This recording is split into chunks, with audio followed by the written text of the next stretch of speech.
So Nicov versus Lix with Ornlu here, and Inca's banned by Nicov. No surprise about that against Lix. Lix banning Italians. We talked about that before. That I feel like Portuguese are just better on islands, anyways. So not sure about banning Italians here.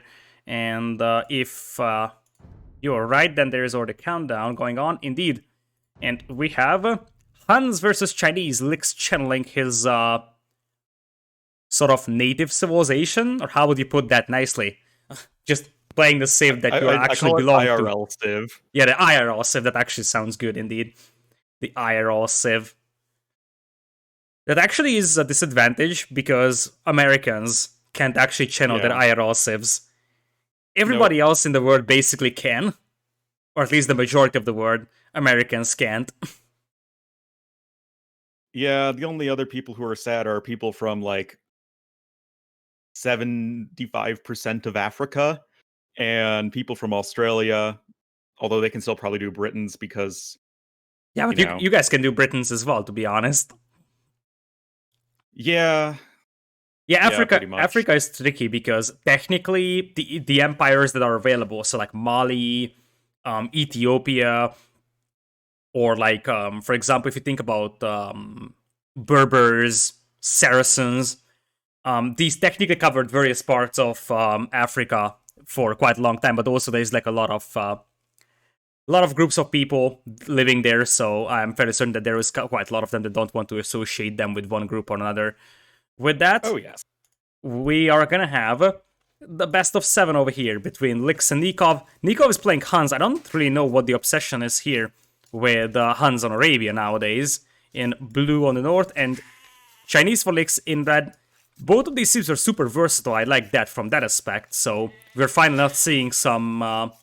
like, we have seen so many attempts to just go for, I don't know, Franks, for example, which is a strong civ in general, but not so super versatile. Whereas these are much, much more versatile. The interesting thing for me, and that's something I want to ask from you, is that if you go back to KOTD, players were using a lot more diverse list of civs, like Ethiopians, Britons, whatsoever, on Arabia, and now that's completely disappearing, and we're just seeing the same 4 or 5 civilizations. Most of them are like versatile cavalry-based civilizations here. What's the reason for that? Because in KOTD you had to play Arabia many, many times. So for here you just need to play Arabia once, so you can just pick literally what you consider to be the best Arabia civ in your draft, relatively speaking. Because Arabia is like, it's the one map that you're guaranteed to play no matter what. So, just pick the best civ you have, or the civ you're most comfortable with. Yeah, that's an interesting debate, although, as you see, Nicov is picking Hans. I have rarely seen Hans on Arabia from players in KOTD, I believe. In fact, it has been a long time since I've seen Hans being played in a tournament for a while, to be honest. Well, because people were very shy of Cav Archers, and now Cav Archers are very, very, very, very good. And so with Cav Archers making a resurgence, so do Hans. It's interesting, were they actually changed in one of the recent patches? Something I missed? Because they used to be... Cav Archers? Yeah. Cav Archers have their frame delay reduced by 10%. I see. When was that changed? Was it pre-Red Bull Free, or was it the newest patch? It was the Lords of the West patch. I see, so that's actually interesting because Doubt used Cav Archers just before the patch, and after that, with the frame delay reduced, now it seems that indeed Cav Archers are more than viable now. Well, the thing is, Cav Archers have always been viable, it's just there was like this mental block that pros had that they thought they were worse because the animation was a little bit different, even though it was, like, in a practical sense, exactly the same. Oops. Alexis Bohr decided not to cooperate, so he's gonna have to send the Voyager out once again, which forces a bit of an idle time, weakening the board with the TC. That's actually something that I want to talk about as well. We had a chat about this with Mem yesterday. I just don't understand why so many players are weakening the board with the TC. It's not just Chinese and Vietnamese players anymore. Like, they used to be the ones doing this, but now it's also, like, GL members, AM players, basically everybody is now weakening boards with TCs, and I feel like that's an unnecessary risk. I'm not sure what your opinion on this is. Yeah. Trading like extra villager HP, or like getting some extra villager HP feels so rarely useful compared to the, say, 4% of the time that you kill the boar with your town center. Yeah, I When feel it's like like just a complete disaster. yeah, I feel like I understand that they want to save villager HP. That's 100% understandable. But you pretty much risk completely messing up your Dark Age, and really just need one bad move, and you have lost the boar. Just like as if you were lamed, or your opponent just got your boar killed. So I feel like it is not about the benefit, it's about the awful risk that you are taking, especially in a big tournament like this. It's a very minor gain for a very large risk. Yeah, absolutely.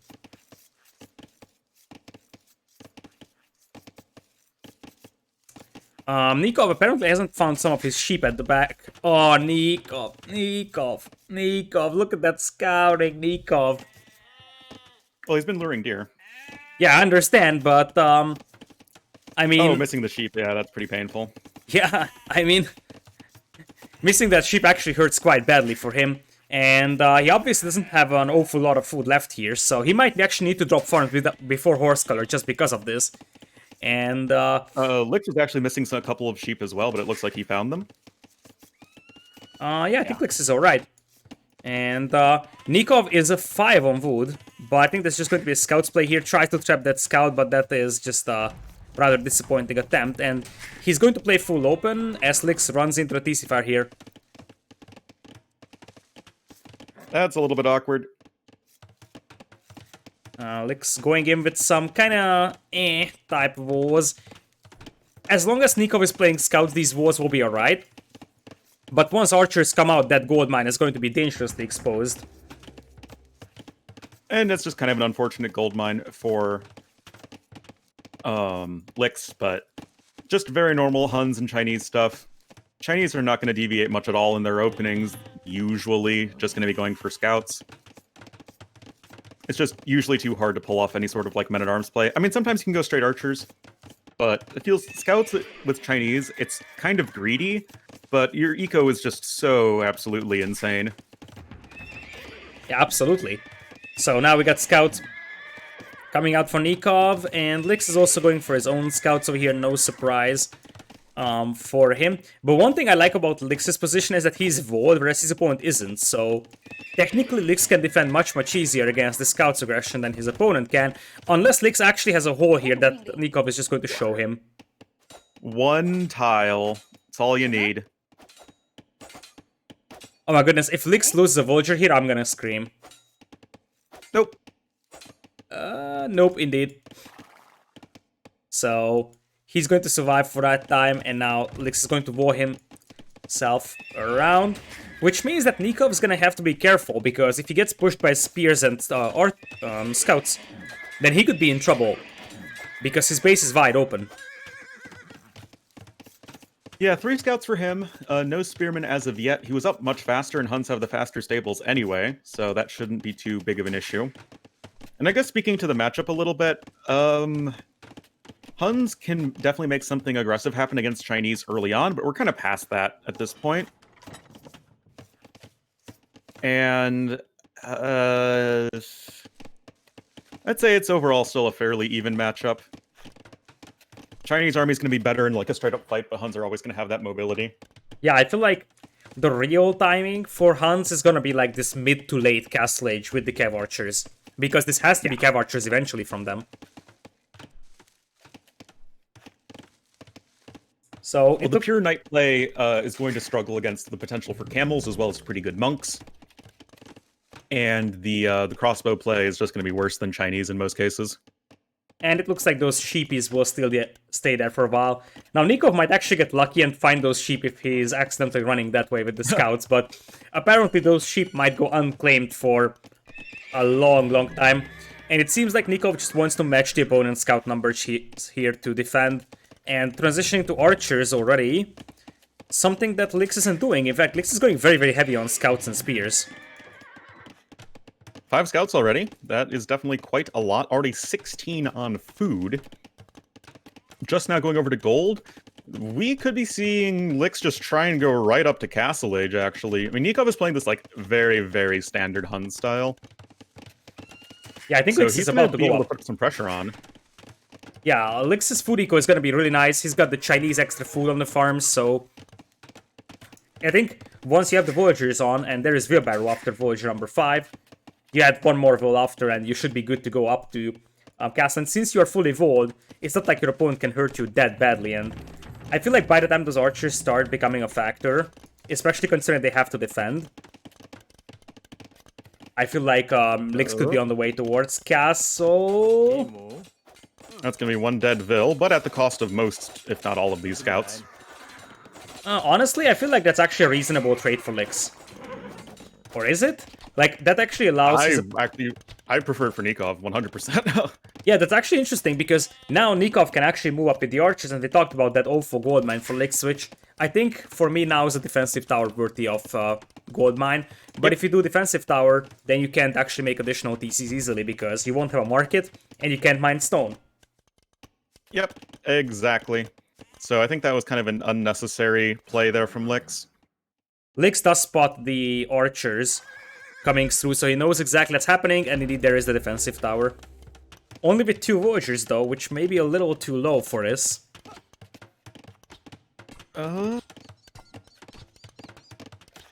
As soon as he sees, like, the archer attacking, he'll just commit more villagers, and it should be fine. Yeah, he should be fine.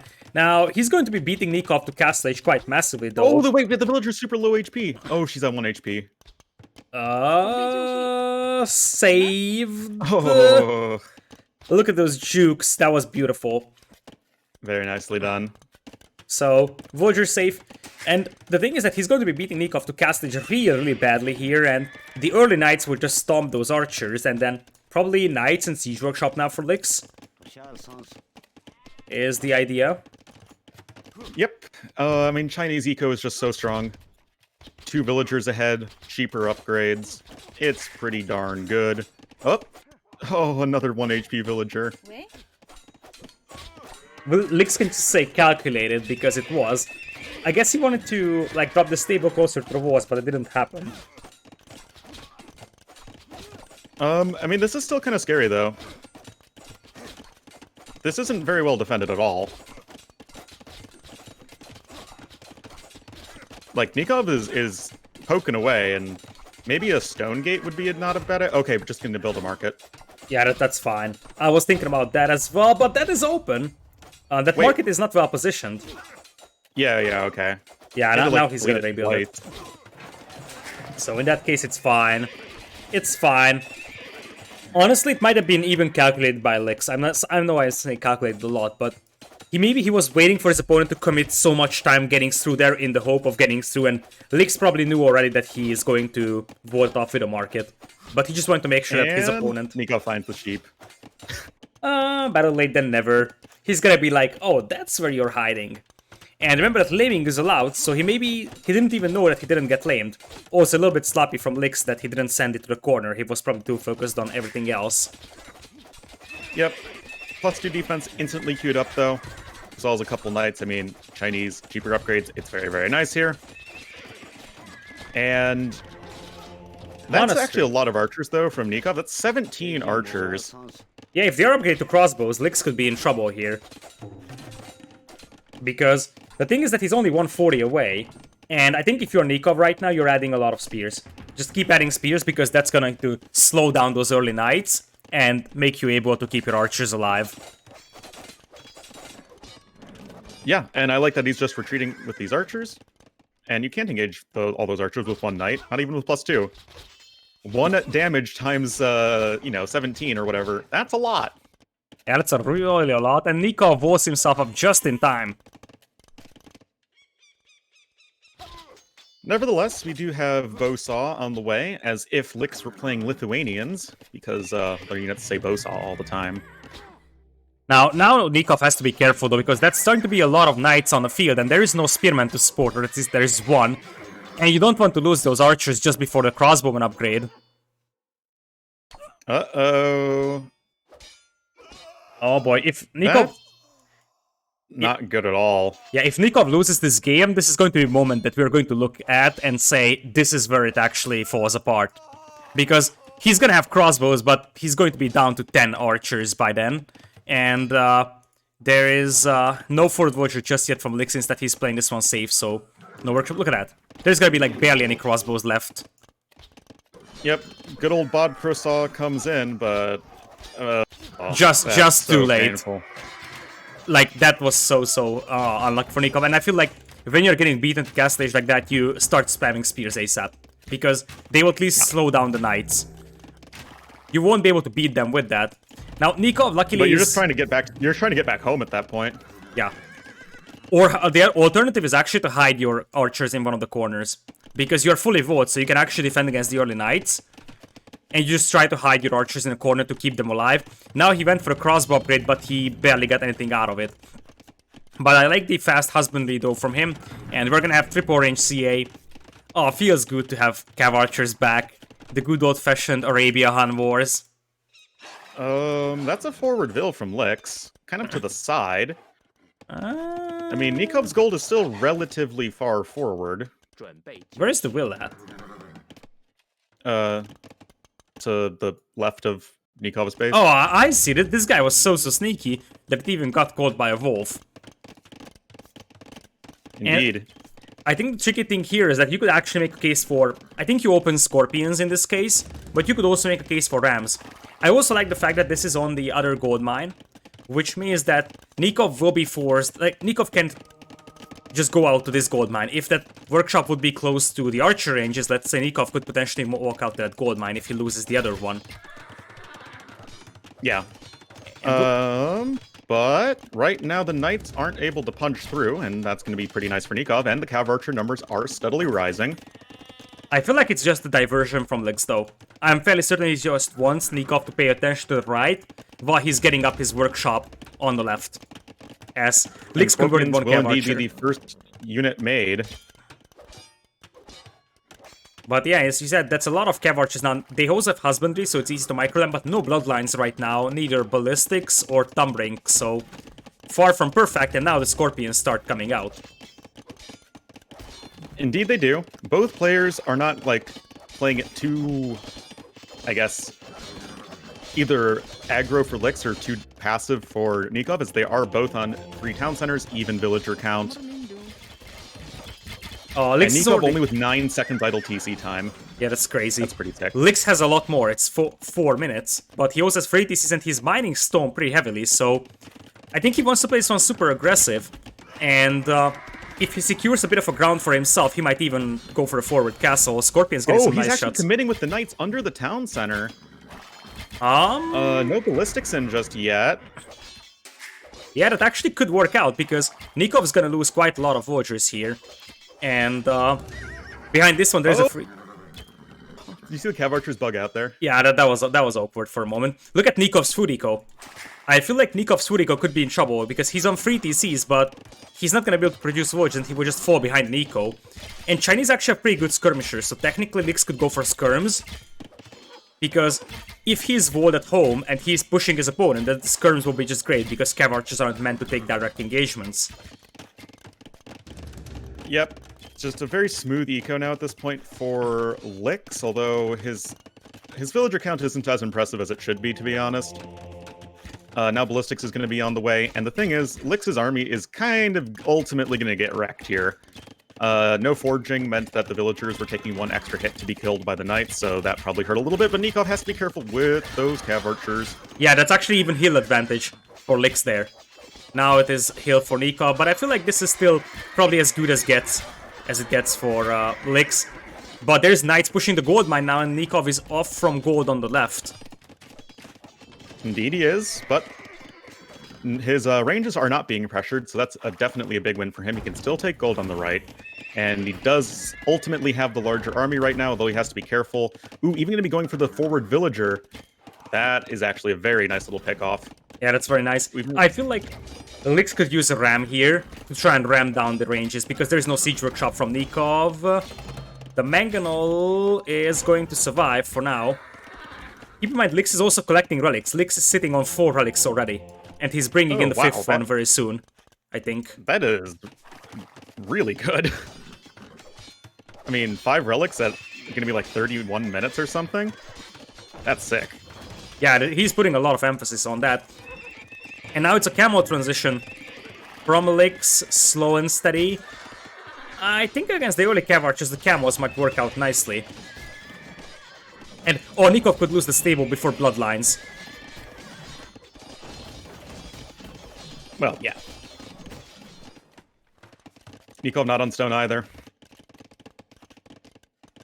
That is looking really rough for Nicov right now, because now there is the battering ram, and since there is no Cav Archers here to kill the Knights, the Mangonels will just be sniped by the Knights, and then the ram can just take down the ranges.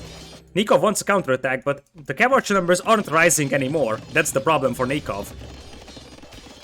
No, his army count has really stalled out quite a bit, to be honest.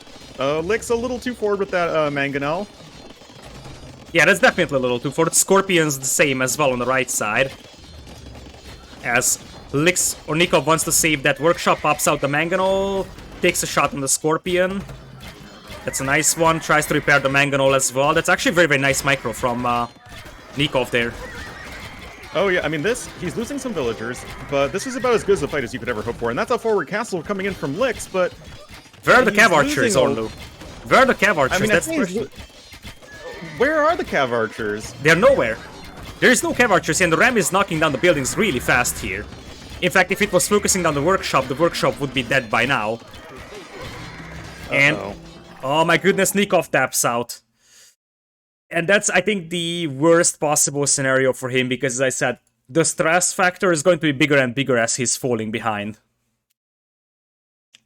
Yeah, that's... Kinda odd.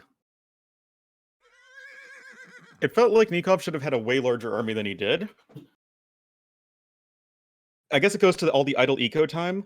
I mean, Lix had, what, 20 and a half minutes of idle eco versus a little under 2 hours? Yeah, that I think is something that shows all. And we also have to think about the crossbows. All those archers lost hurts so much for Nicov. Yeah. Because all that investment was down the drain, and all those resources from Lix were converted into knights upon he reaching Castle Age instead of just losing them as archers. Yep. Yikes. First home map now for Nicov. And with that, where are we going? The thing is that there is no safe place against Lix. Like we have seen in the previous round, how Lix just went for a full aggro landing on islands if he wants to. So even islands isn't super safe. And I would think if you're Nicov, you're still keeping islands as for a potential decider game. So my bet is on Bay for Nicov for now. Because Hideout and Islands might be a little safer, and you probably want to keep them for later in case you have to play decider games or so.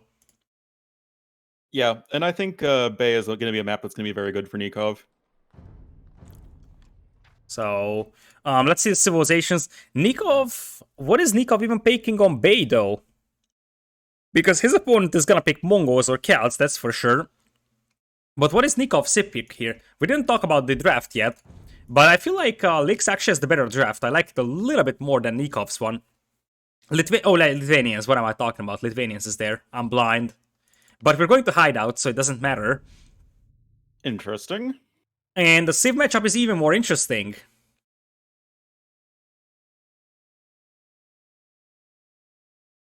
And it is... Ooh. Franks versus Bulgarians, that is correct. The Franks pick, I think that might be the first time that we're seeing Franks on Hideout. And Bulgarians... We'll see what Nicov does with that, but I feel like this could be an aggro play here with the fast men-at-arms and towers. I feel like the problem that you could be having as Lix, or Nicov, is that Lix is so good at defending against the tower rush like that. Nicov was at Khmer available, as Chad is pointing out, so we'll see what he's up to with Bulgarians. Khmer are, I think, overrated on this map.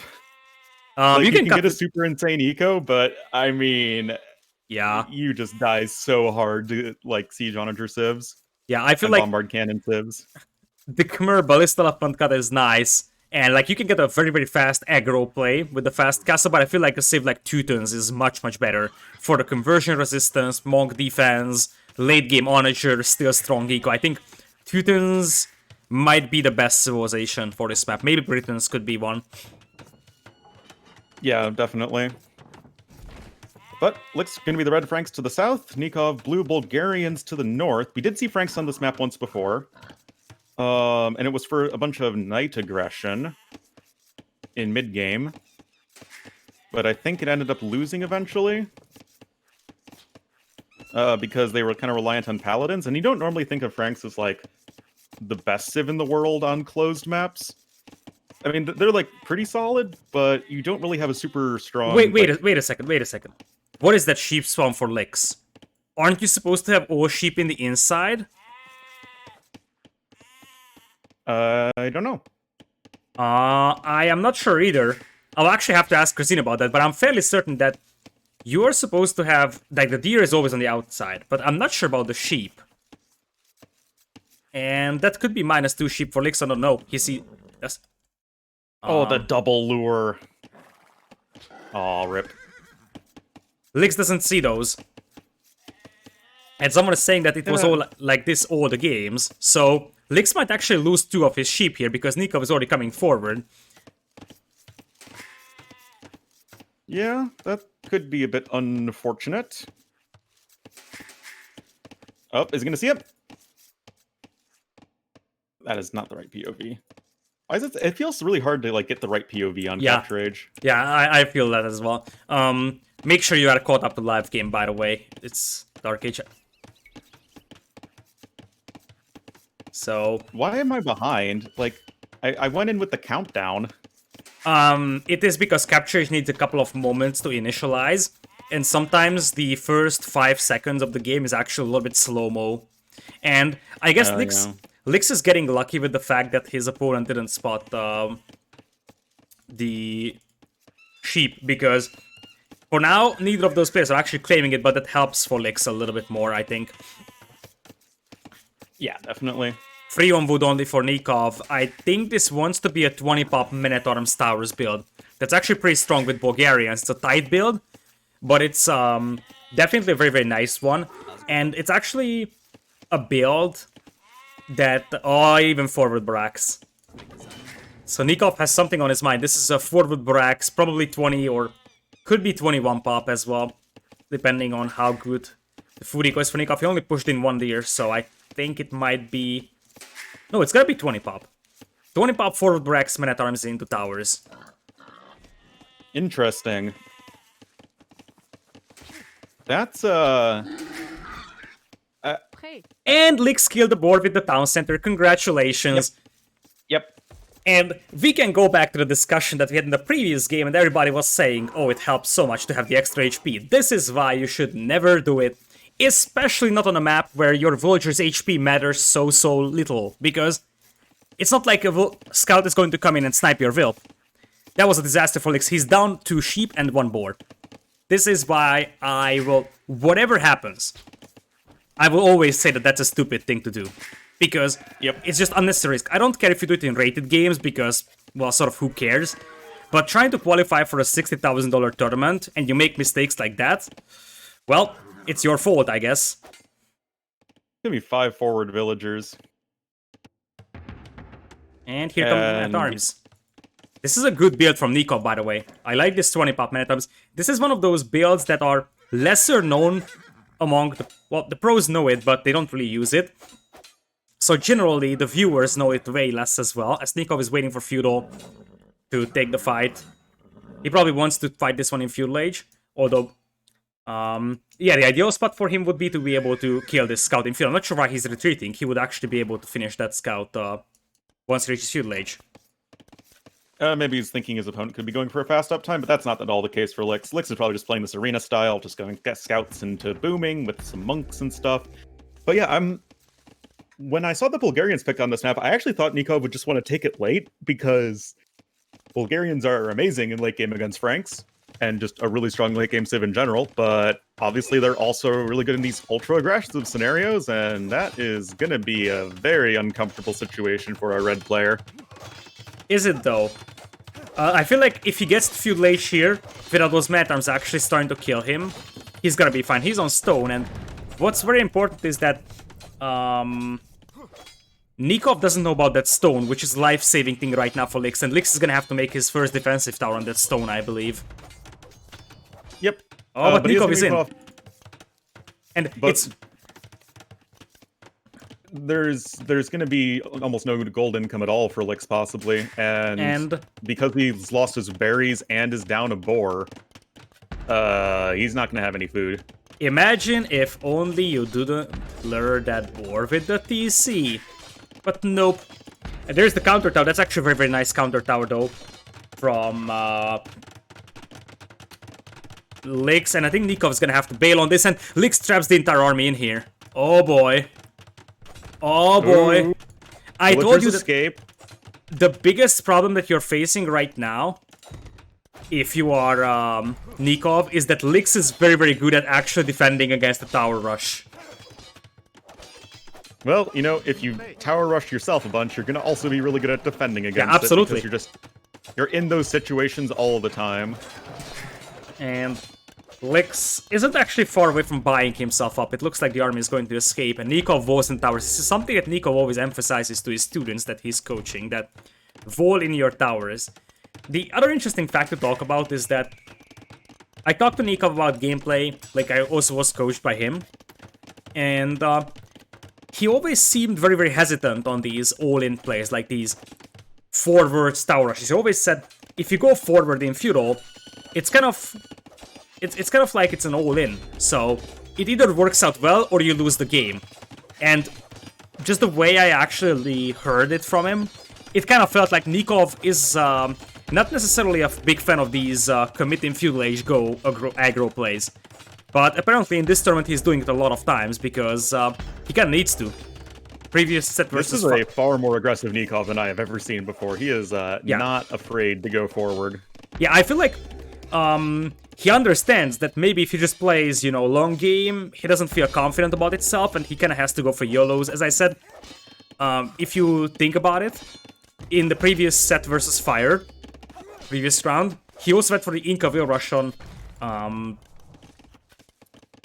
a cross. And yeah, you said that it's not impossible to go for the Inca Wheel Rush, but if you ask me before the tournament who would be the only player in the qualifiers that goes for an Inca Wheel Rush on cross, Nicov wouldn't have been one of my guesses, that's for sure. Yeah, definitely not. 4 vills on gold, actually, right now for Nicov. Kind of interesting. Just now getting Horse Collar, doesn't even have double bit axe. Kind of odd there. Lix loses one village on the tower. Found somewhere. It was repairing a tower and got sniped by Nicov. That was a little sloppy from Lix. Kept it out for too long. But now he's actually moving out, or at least he's trying to move out to take that tower down, but the gate was actually closed. So... That was actually the gate bug. I checked and the gate was open. Like, it wasn't a locked gate, it was an unlocked gate. Oh, there is a gate bug? The things you learn... Oh, my sweet summer child. You need... It is very, very annoying in campaigns. So essentially what happens is a lot of the times units just won't path through gates. Yeah, that's the revenge of the game to speedrunners for exploiting campaigns by keeping gates open and doing missions that were meant to be 5 hours long in 5 minutes. Oh yeah, well, I guess so, I guess. But the thing is that Lix is up, and even though his eco isn't amazing, it technically is still an eco that's working fairly operational, and if he gets a stable out for a couple of nights, he can clean all of this. Oh yeah. Lix has defended very well so far. Yeah, I feel like Lix is very, very hard. The thing is that Lix, you can't just go aggro against him.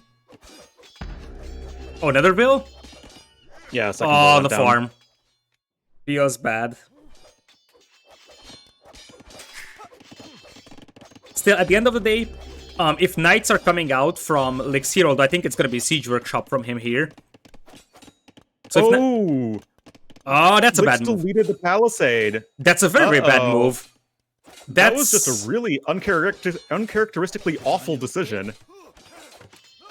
And the other village is gonna die to the other tower. That is a disaster for Licks. What is he doing, man? He was actually... I don't understand why he's doing it. Oh, he's getting a stable... What is that stable, Licks? Wait a second, Licks doesn't know where his opponent is at. This is important. And there's always like a part of the map where you're closer to the opponent and one where you have to walk all the way around. And he saw Nikov's scout coming from the left, which means that he believes Nicov is closer on the left. But in reality, Nicov is on the right, and that monastery and siege workshop is gonna be awful for Licks. Oh, Licks, this is just a disaster game.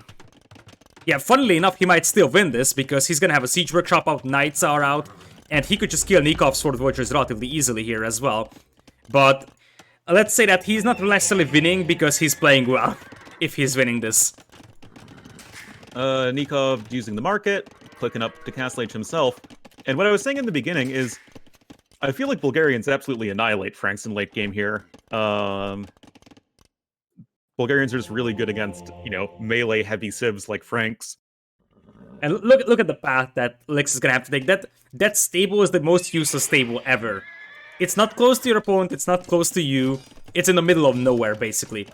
And the fighting, like 99% of the time, the fighting takes place on the narrow, or like a closer choke point between the players. That's why most of the neutral gold is also located there in the map script. Oh, really? I think put so. The neutral gold on the other side. We have seen multiple scripts where there wasn't. And it also, to me, it seems like the map is much more gold heavy in the closer choke point between the two players. And it is understandable because that's where most of the fights are happening. Those are still few village towers. It makes it a win more map. You know, like you get map control and then you just win. Yeah, but I guess that could be the intention overall, because if you think about it, you don't want Hideout to stall out that much. There is a Fort Vulture coming from Licks, but I think Nicov is now doing the right thing. Something that he didn't do in the previous game. Spam Spearmen against the Knights. They're not amazing, but they're good enough to keep your Vultures alive here, for example. Exactly.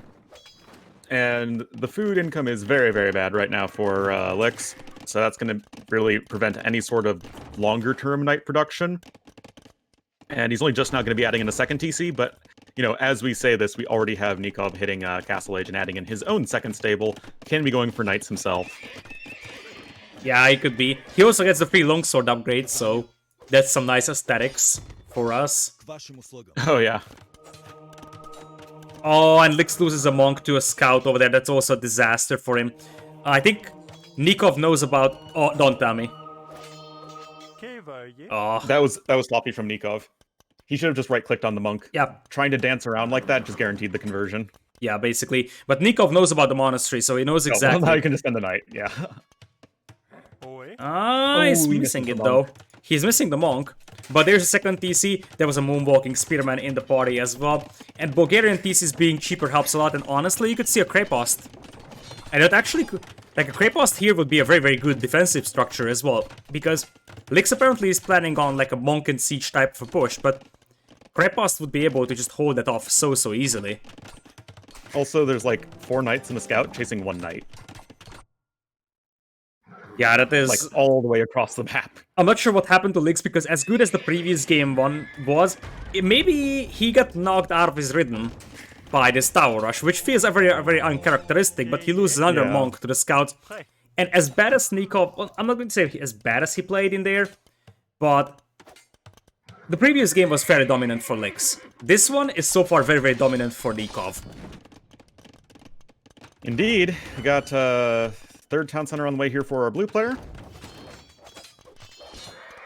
And Licks buying food. Yeah, because he's only got 5 on food, and he's got 2 TCs to make work. Yeah, that's true. Crepost is now in. I feel like Licks actually wants to go for clown strats over here. He's already 7, and it was 10 on stone a moment ago.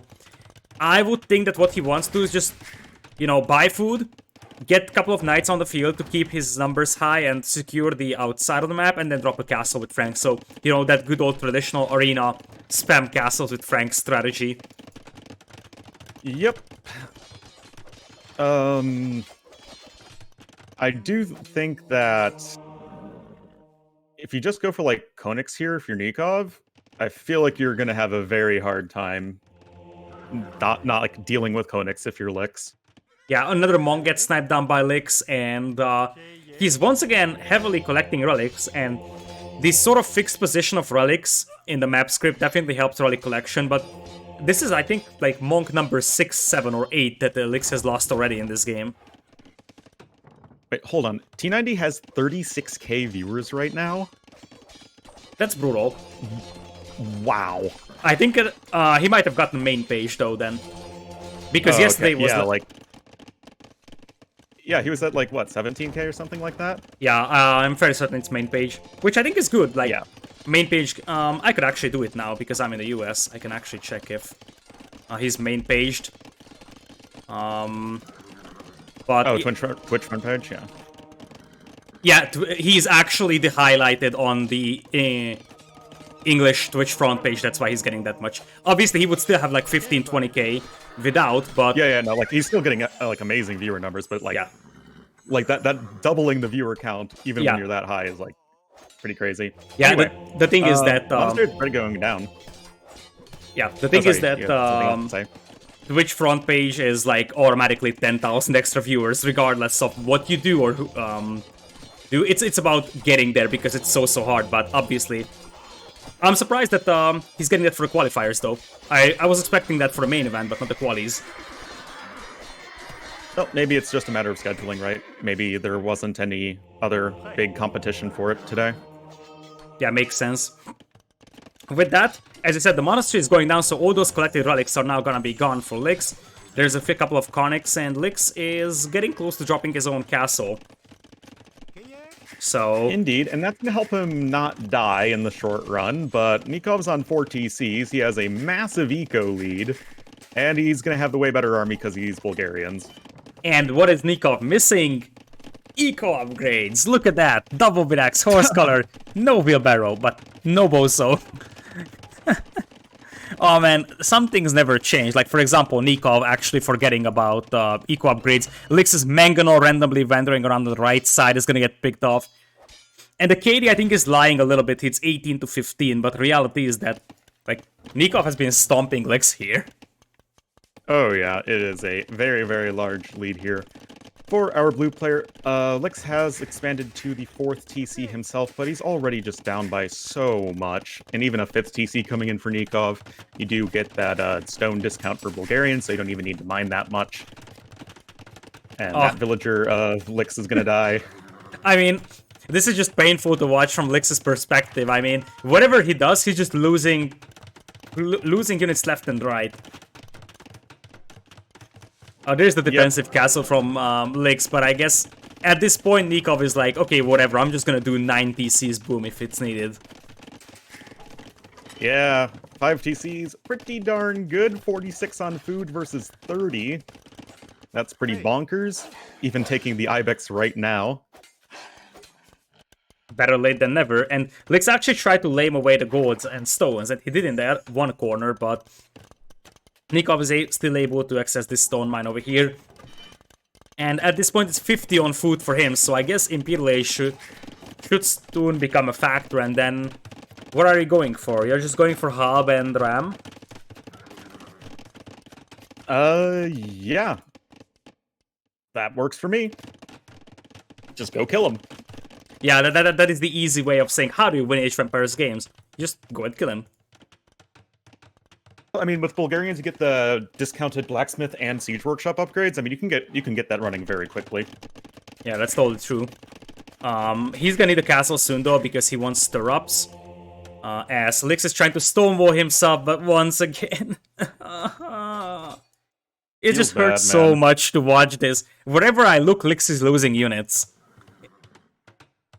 Surprisingly, he's only lost 4 villagers. Yeah, I mean villagers, but there were a lot of monks, mangonels. Oh yeah. It's still just a 21 to 15 KD, but I mean, it felt a lot more.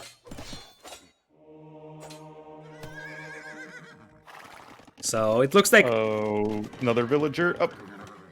She manages to wall herself in. I guess that's something. And now Lix is going to just disengage. But there is Imperial Age from both players, actually. Lix only having 2 villagers on gold, but he does have a castle Lix. up. Okay, there you go. And he's going for skateboarding, so I wonder if he wants to spam cavalry with chivalry before Nicov could actually push him. Because what is Nikov's plan? One thing I don't see for Nicov is the unit composition he's going for right now. Like, there's Krepost, but is it just full conic here? It doesn't seem like he's making a lot of army. Conics are good. And there's skateboarding. But I mean, you don't want to go stirrups. Like, stirrups cavalry are amazing, but Franks will have higher HP. Monks, double monasteries. Nicov, what are you doing, man? Bulgarians have awful monks. Could it be wrong hotkey? I mean, yeah, there's always a chance it is, but I don't get it. No, he's making monks. He's making monks, or at least on one of the monasteries. A second blacksmith now coming in. Okay, double blacksmith, double monastery. Actually, Yeah, he's on 3 monasteries. He's making monks. So apparently he wants to just go for a lot of monks here to heal his cavalry. Yes, he got a ram more out. about converting the Frank cavalry, but okay. I mean, good luck trying to convert the flood of cavalry coming from chivalry Franks. There's bloodlines, there is chain bonding, so it seems like it is gonna be full conic here. I don't see cavalier, I don't necessarily like that, because production is the key. So, like, 10 stables Franks will be much, much better than 3 Krepost Bulgarians. Also, he doesn't have a castle, so he can't get elite conic. And he can get stirrups. Can't Yeah, that get, actually conscription, can't get trebuchets. Okay, now the castle's coming in. Yeah, but Lix is very close to that as well, and he can actually start making trebs immediately, and that would mean that this castle is contested. In fact, I'm not even sure if it's going to go up in good condition. It's 4 villagers building it only, and there's already trebs coming out. And one knight gets converted here as well by Lix. And then you have it's on stand ground, though, so it's gonna get converted back. I converted one knight, I converted back. Ooh, Lix actually managed to grab 4 relics in all of this, though. That's really nice. Yeah, he was putting a lot of emphasis on that, and on hideout actually that is extremely important, and Cavalier Halberdier could be tough for Nicov to fight against. Lix has to set up his trap over here, and he could start shelling that castle before it's finished, and the building foundation would take a lot more damage here. But This isn't AoE 3. isn't it? No, that is not at all how it works in AoE 2. What? I thought the foundation takes more damage. Like, it definitely does for the palisades. And oh, now it's over. Just for palisades. Or just for walls. Well, yep, that's gonna happen as well. So Already with +4/+4, Elite Conic now on the way. yeah, I think it's not the conic right now. It's about the timing of the upgrades. That Nicov was able to grab all the upgrades very fast because of, as I said, the Bulgarian bonus. Whereas his opponent is just grabbing like +4 defense, and now the conics will be rampaging. Like Zico, there's Onager coming in, so I wonder if there is going to be stirrups light cav and the cut. And now Lix's eco is slowly collapsing. It's 29 on food, which is not really enough to spam cavalry anymore. And there's Halberdier as well from Nicov. Arson first, interestingly. Sure, why not? But I mean, Lix lost 19 villagers in this game. Nicov didn't lose a single villager in this entire game. That's just brutal. You look at the population. Yeah. I mean, Nicov is just definitely showing his very strong macro play. I have to say that as bad as the first game was for Nicov, this one was much, much better. And this is more like the Nicov that we are used to seeing in tournaments. Yep. And it's good to see. Paladin is on the way for Lix. He was able to squeeze out that upgrade, but it's going to be really hard to get, anything close to a decent number of them. Yeah, I feel like, and it's also timing. 2.5 minutes is an awful long time when you have Elite Conics soon with stirrups already running through your base. So, I don't think that... as well is on the way. Yeah, I don't think that Lix has 2.5 minutes here. And you have to keep in mind that Lix's gold mines are running short very soon. Like, basically all his gold income on the left is running dry in the next 1 or 2 minutes. And he's not really able to control the other gold mine right now. Stirrups now on the way. And Koenig plus Halb should absolutely annihilate anything that Lix is throwing at him. Yeah, that castle goes down really, really fast. And, like, Nicov is already going to start taking out the other castle, but I feel like this game is over. As I said, Paladin takes too much time over here. It's all the timing. It's all about the timing here. That the Bulgarian multiple blacksmith here at the beginning of Imperial Age showed so much power, because that was why Nicov was able to take an advantage. Well, I mean, he also had a massive eco lead, so like that's allows you to make these sorts of timings happen. Yeah, and now the conics are actually showing why they're also useful, because the dismounted conic is actually pretty good against the pikeman, though Nicov just lost his entire army over there, and his castle on the right is also getting denied baggings. He's a little bit low on barrack numbers, to be honest. Quite a lot of units queued up on all of those. So many Halbs queued up. Yeah. Does Bagains affect the Halberdier? No, they don't. So No. why did Nicov get Bagains then? Because he thinks that it affects Halberdiers. Yeah, like, Bagains only affects the swordsman line. So, like, he also got Onager, but we haven't seen a single Onager on the field up until to this point. He also got Capped Ram. Didn't use that. Yeah, so he kind of feels like he's also trying to, you know, just get all the technologies available for his civilization. Although I feel like he still has the massive upper hand in here. But, yeah, the final 2 minutes of decision-making might not have been the sharpest of all from Nicov. Yeah. And probably speaks a little bit to the lack of experience with the Civ. Yeah, like, I think... you can't just engage into the jaws of your opponent with the army that Nicov had at the time. Yeah, exactly. Like, conics are strong, but it's still pikeman, and... Even now, though, like, Lix is trying to reboot on the left side, sure, and he's got some extra gold he found. But, I mean, now the trap is taking out the TCs, so Nicov actually gives up on trying to destroy that castle. He goes for the eco of his opponent, and that's a lot of Frankish Paladin, but the eco for Lix isn't going to be able to sustain a flood of Paladins here, I think. Yeah, I mean, ultimately the Frank Paladin is going to be the best unit of either of these players, but you just cannot sustain that production in the long run. Yeah, especially against fully upgraded like, look at Paladins. Nikov's pop versus Lix's. Yeah, in fact, Nicov could use a lot more barracks right now, because he's actually flooding Halberdiers from free barracks.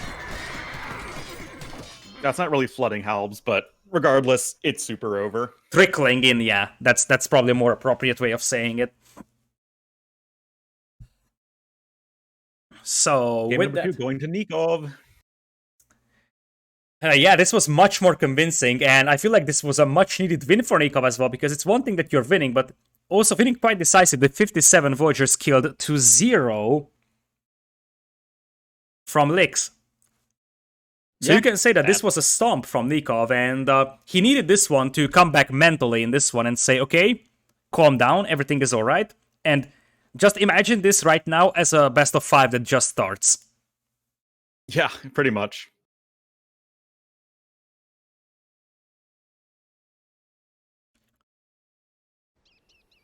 So... Yeah, just massive eco lead. 42 text research to 27. 40... How many techs do they even have?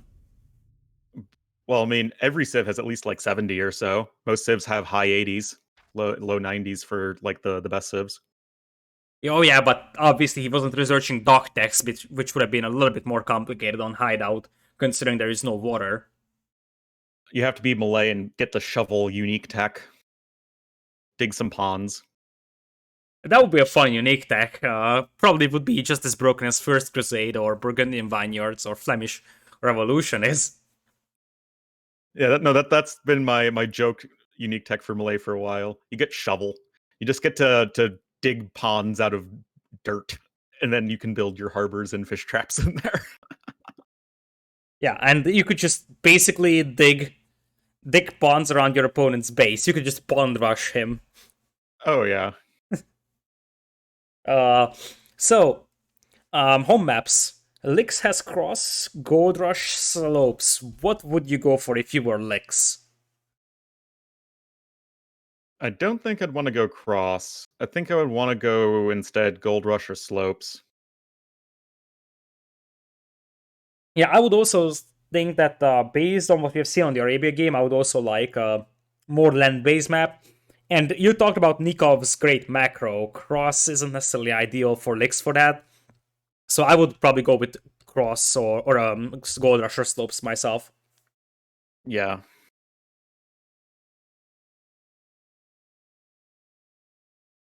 And it's gonna be 4 lakes.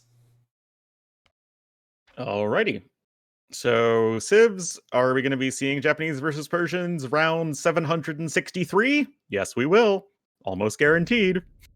Oh yay! And Lithuanians versus Malians. Oh, get wrecked me in my cynicism. I actually like it, but that also means that Nicov has something else on his mind for Bay, which could be Japanese.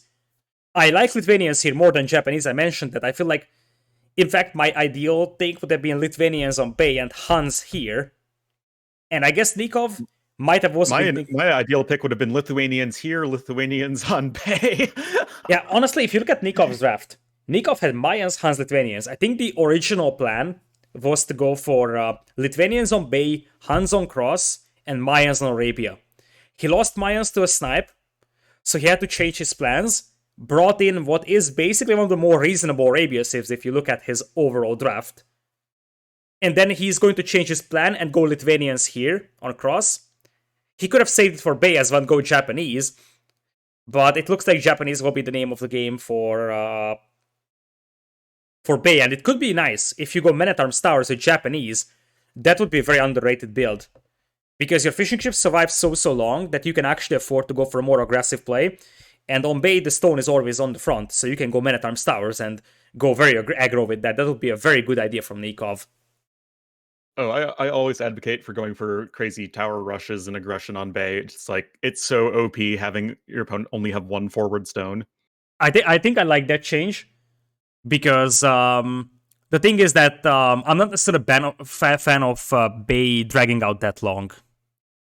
So I feel like the mid game of Bay is just simply boring. Everybody is like, one is trying to go for Mangonel, but there's a bit of a Mangonel dancing, but at the end of the day, it's not like it's actually, doing that much. Yeah. Well, I mean, everyone's just kind of in their corners.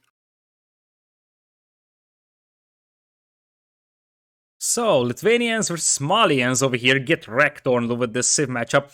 Mali is actually a very, very underrated civilization for this map, though it's not necessarily super amazing. It's just a generally good hybrid map civilization.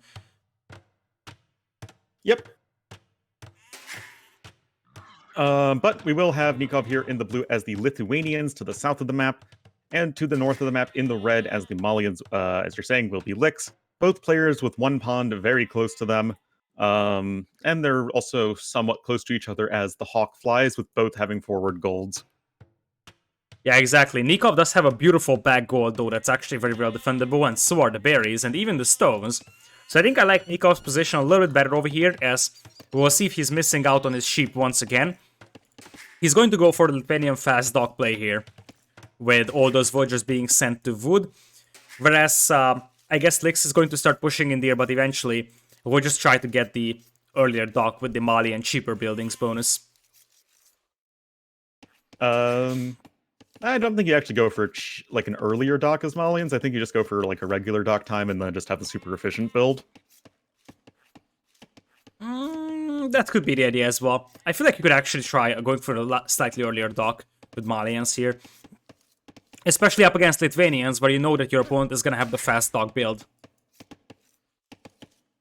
Perhaps. Oh, Nicov is so unlucky with the shorefish. I'm just noticing that. Look at where the shorefish is. It's like right in the corner, and the other two is on the other side of the pond, so he's gonna have to walk a lot to get that dock down. Yeah. Oh, well. Still finds all of his sheep. Seems fine. Oh, nope, actually missing 2 sheep still. But, he's probably fine. Yeah, it starts to become a tendency.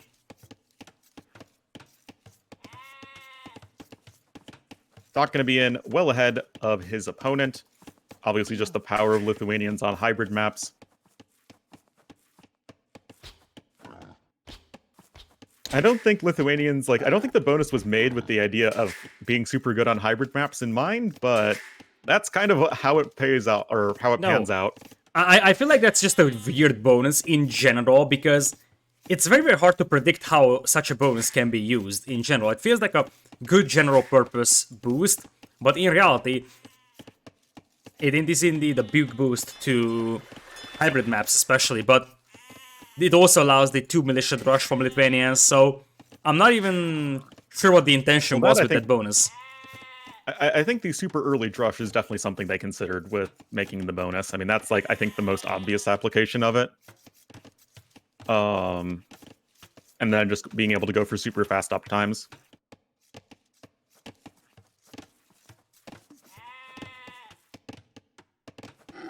So, with that, Nicov is going to start walling himself, and it is quite a common sight nowadays that we're seeing players missing on their sheep. I think in every game so far in the series, someone has been missing sheep. Yeah, well, people like to lure deer super early, so that kind of necessarily means you're missing sheep. Yeah, indeed. Now, the deer is actually pretty hard to push for Nicov. I'm just noticing that it's actually on the opposing side of a wood line, so it's not super easy to push, and Lix might actually get 2 sheep for himself as well, which I think is a big boost on this map, because it actually helps quite a lot when you have to establish your early land-based food eco. Yeah. But notice the eco difference already. 3 villager lead for Nicov. Or 2.5 villager lead, whatever. That's insane. Absolutely insane. Yeah, that's absolutely insane indeed with Lithuanians. And I also think that, that vulture does have, it's a loom bill. Yep, loom coming in just in the nick of time. So, Nicov is going up right now. His spawn is secure for the time being, and I don't see a sneaky voyager from Lix just yet, as he's going for barracks. I mean, Cross has a ton of different ways you can play it, which is why it's a pretty cool map. Only 2 fishing ships so far for Lix, though, and he still has a lot of villagers gathering food, so it's not going to be for one of those let's mostly focus on the water sort of plans like Nicov is doing. I mean, you can see no villagers of his are gathering food. Uh-oh. Pause. It's like pausing. Oh, also villager getting attacked by the scout cavalry of Lix, but can defend right there. Yeah, that is still far from feudal. 4 minutes have passed quite a long time ago, so that is definitely not a consideration for a restart. And Nicov is moving out the voyager on the left side to get a dock on the left. Right side, there is no one on that pond, and Lix isn't moving out. I think Lix might be thinking about men-at-arms. Could be quite strong. Aliens have a very good men-at-arm rush. And we continue. You do? We do, yeah. Oh, yes, we do. Make sure that you fast forward that couple of seconds that you have skipped this way, because otherwise we'll be desync once again.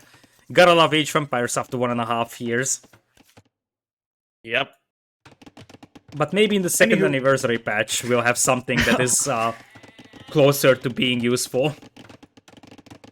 You know, one step at a time. But anyway, Nicov will still be hitting Feudal Age first. He does have a barracks. I think he'll just be opening with some scouts. I think that makes plenty of sense to me. And here come the man-at-arms. So, Lix is indeed going for it. And the thing is that Nicov is sort of playing semi-open, so those man-at-arms could actually do some damage over here as he's playing for scouts. Yeah, especially if they go around the right side. It's there's really no chance that's going to be walled anytime soon. As you're saying that is going to start happening. But they might just be heading towards the TC. Only 2 militia. But there is no one to garrison the TC. That's something to point out. And indeed, that's interesting that it's only 2 militia, but still upgraded to men-at-arms. So yeah. I wonder if there's another one coming out anytime soon, but the answer is no. Interesting, it's only a 2 men-at-arms opening instead of 3. Not sure what happened there to Lix. Maybe he didn't have the eco for it, but still feels awkward. And I love this move from Nicov. He's getting a galley up on the pond, even has an outpost to make sure Lix cannot dock it, and Lix is trying to come in for a dock. Yes, so he is. Good stuff, good stuff. Nikov's going to be on a second pond himself shortly, and he's still working with the villager lead. I mean, Lithuanian's just so insanely powerful on this map. Yeah, absolutely, and the sneaky villager tries to be really sneaky here for Lix, but that is not a dock that goes up. And we have to keep in mind that Nicov is already adding a dock on the left pond as well, whereas Lix is only on 1 pond. And there is no hole for now on Lix's base. Yep, I mean, I guess Nicov can just try to run around with some scouts. Nothing too crazy going on. No kills, no deaths so far. Something that's definitely worth noting, though, is Lix never made any more fishing ships after his initial 3. That actually hurts. Like, the thing is that if you're playing 1 pond, then you have to add more fishing ships on your own pond. Like, yeah, exactly. You can't just sit at 3 fishing ships in general on this map. So either have, like, 4 on each pond that you control, or 6, 7 on the 1 pond that you have. So if it's a 1 pond build, then you have to have a lot more fishing ships on it. And that is going to make his food eco way worse than his opponent's one, even though he's spending less food on units than Nicov does. Yeah. Something I do like, though, for Lix is at least he has double bit axe and now horse collar. So, Nicov, I don't think I need to exactly say what his eco upgrade status is. I think it's pretty obvious. But he does have archers coming out. It looks like Lix is trying to get a dog up on the left-hand side pond. Nicov is trying to trap that villager, though. Look, he's blocking the dock with the fishing ships. Oh, that's so smart. And he actually trapped that villager in there. I didn't even notice. I was like, what are those fishing ships doing? He blocked the dock the and then... ships were preventing the dock from being placed. And he actually trapped that villager in there as well with the walls. And the villager goes down, and on the right side, Nicov also has a scout. He didn't expect the villager to come from this side, though. That was the villager that originally wanted to attack the pond of Nicov. So I think that dock goes up for Lix, and Lix is getting another one in here. That's not gonna be a block, and you're trying to get a galley in. But Nicov is housed, and he's not able to do that. Oh, boy. Oh, ow. Yeah, okay. He makes the smart call, though. Instantly cancels the galley and builds a fire galley. If you're not stopping the dock, and a dock builds faster than a galley, so you need to be making a fire galley so you win in those very, close-range fights. And this is troublesome for Nicov, because the archers and the spears coming in here, so he might lose this villager, and Lix is going to be able to get a second dock up here. Nicov could lose this pond, and he would be up against 3 pawns, because Lix has an untouched control over the right side. That's true, and he's also not even gathering with deep fish in his main pond. That's not very good. And, whoa, the resources. That's a much faster uptime for Lix. That's a much, much faster uptime for Lix. Like, you could say that he's miles ahead going up here right now. And, even though, like, it's hard to say why, to be honest. Maybe it's all just a deep fish here for Lix. I'm really unsure. Or he just spent less resources on food units. That's what I can imagine. I mean, Nicov only made 2 scouts, right? Or 3 scouts, but yeah, that's very strange. Yeah, it's awkward. It's definitely awkward. Although if you add the fact that he was fishing from shorefish on his own pond, made only 2 scouts, and he also had to invest a lot more into wood and gold, because he went for earlier docks than Lix did. And also went for an archer range and a stable, whereas Lix only went for a range. Oh, look at this. Nicov has no idea. Or, no, he does have an idea, my bad. It's hard to tell. Yeah, he knows exactly, and he's actually going for double docks from 2 sides. That's actually smart because it's like if you place two dogs closer to each other, I don't think you can squeeze in two dogs here for Nicov to like this right hand side corner without Lix seeing it. But you want two dogs, so you actually overrun your opponent. Lix actually made a fire galley, so he will spot the dog coming in though. Yeah, but that's definitely a mistake. You should just go for the galley if you know you have the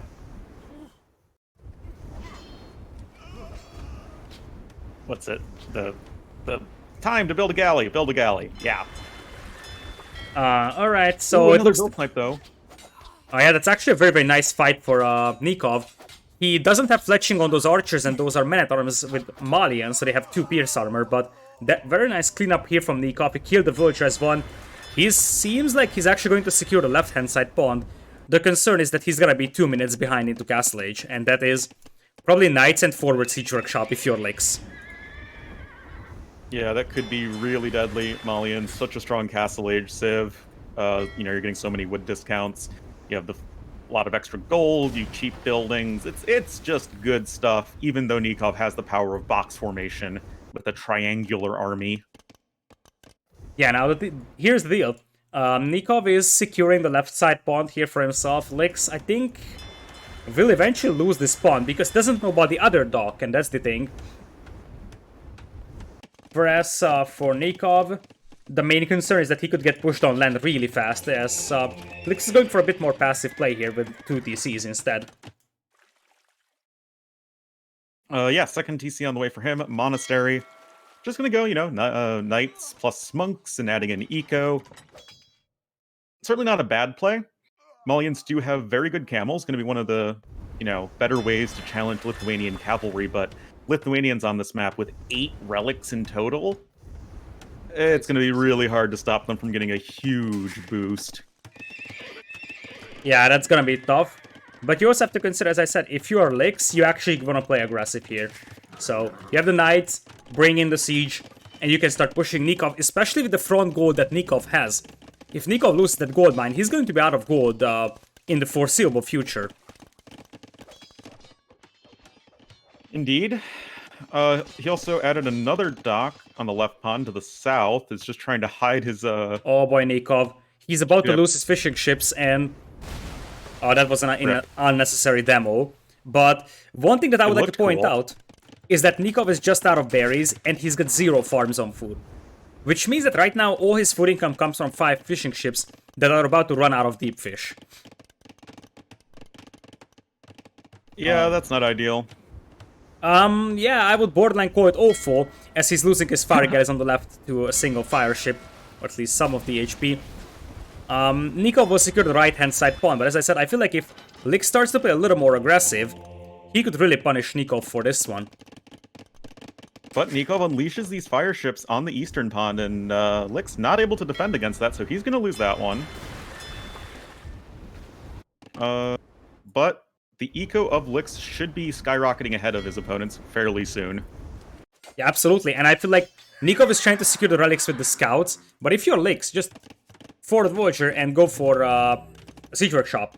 I think that is much more justifiable that you're trying to go for an aggro play here on this map than it is on Arabia. And he went for the aggro on Arabia. I don't know if you really just want to boom against Lithuanians. He's trying to collect relics, but even if you do it, like, Nicov right now has 2 pawns. That's guaranteed 2 relics for him.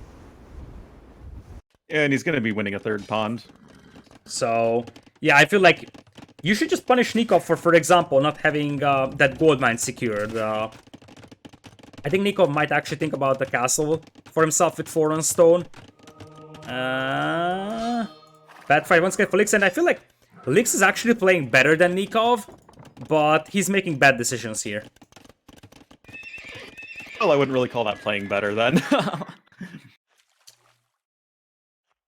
So it's 3 pawns now for Nicov, and Lix is kind of throwing away the lead that he has had, and Nicov already making a transport ship, so he wants to grab those relics, and Lithuanian Knights will just snowball everything if you let them do that.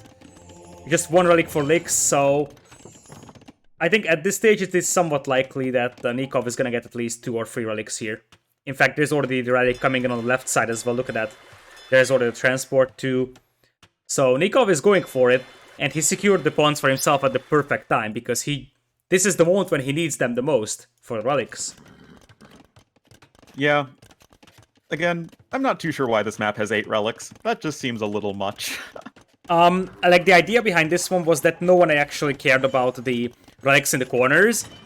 So everybody just went, like, they just ignored it. So they added some more on land. However, I certainly feel like, at the end of the day, I just think that 8 is too much. Probably something like 4 in the corners and 2 on land could be something. Or how about you just remove the corner relics? That could be an idea as well. Not necessarily impressed about it.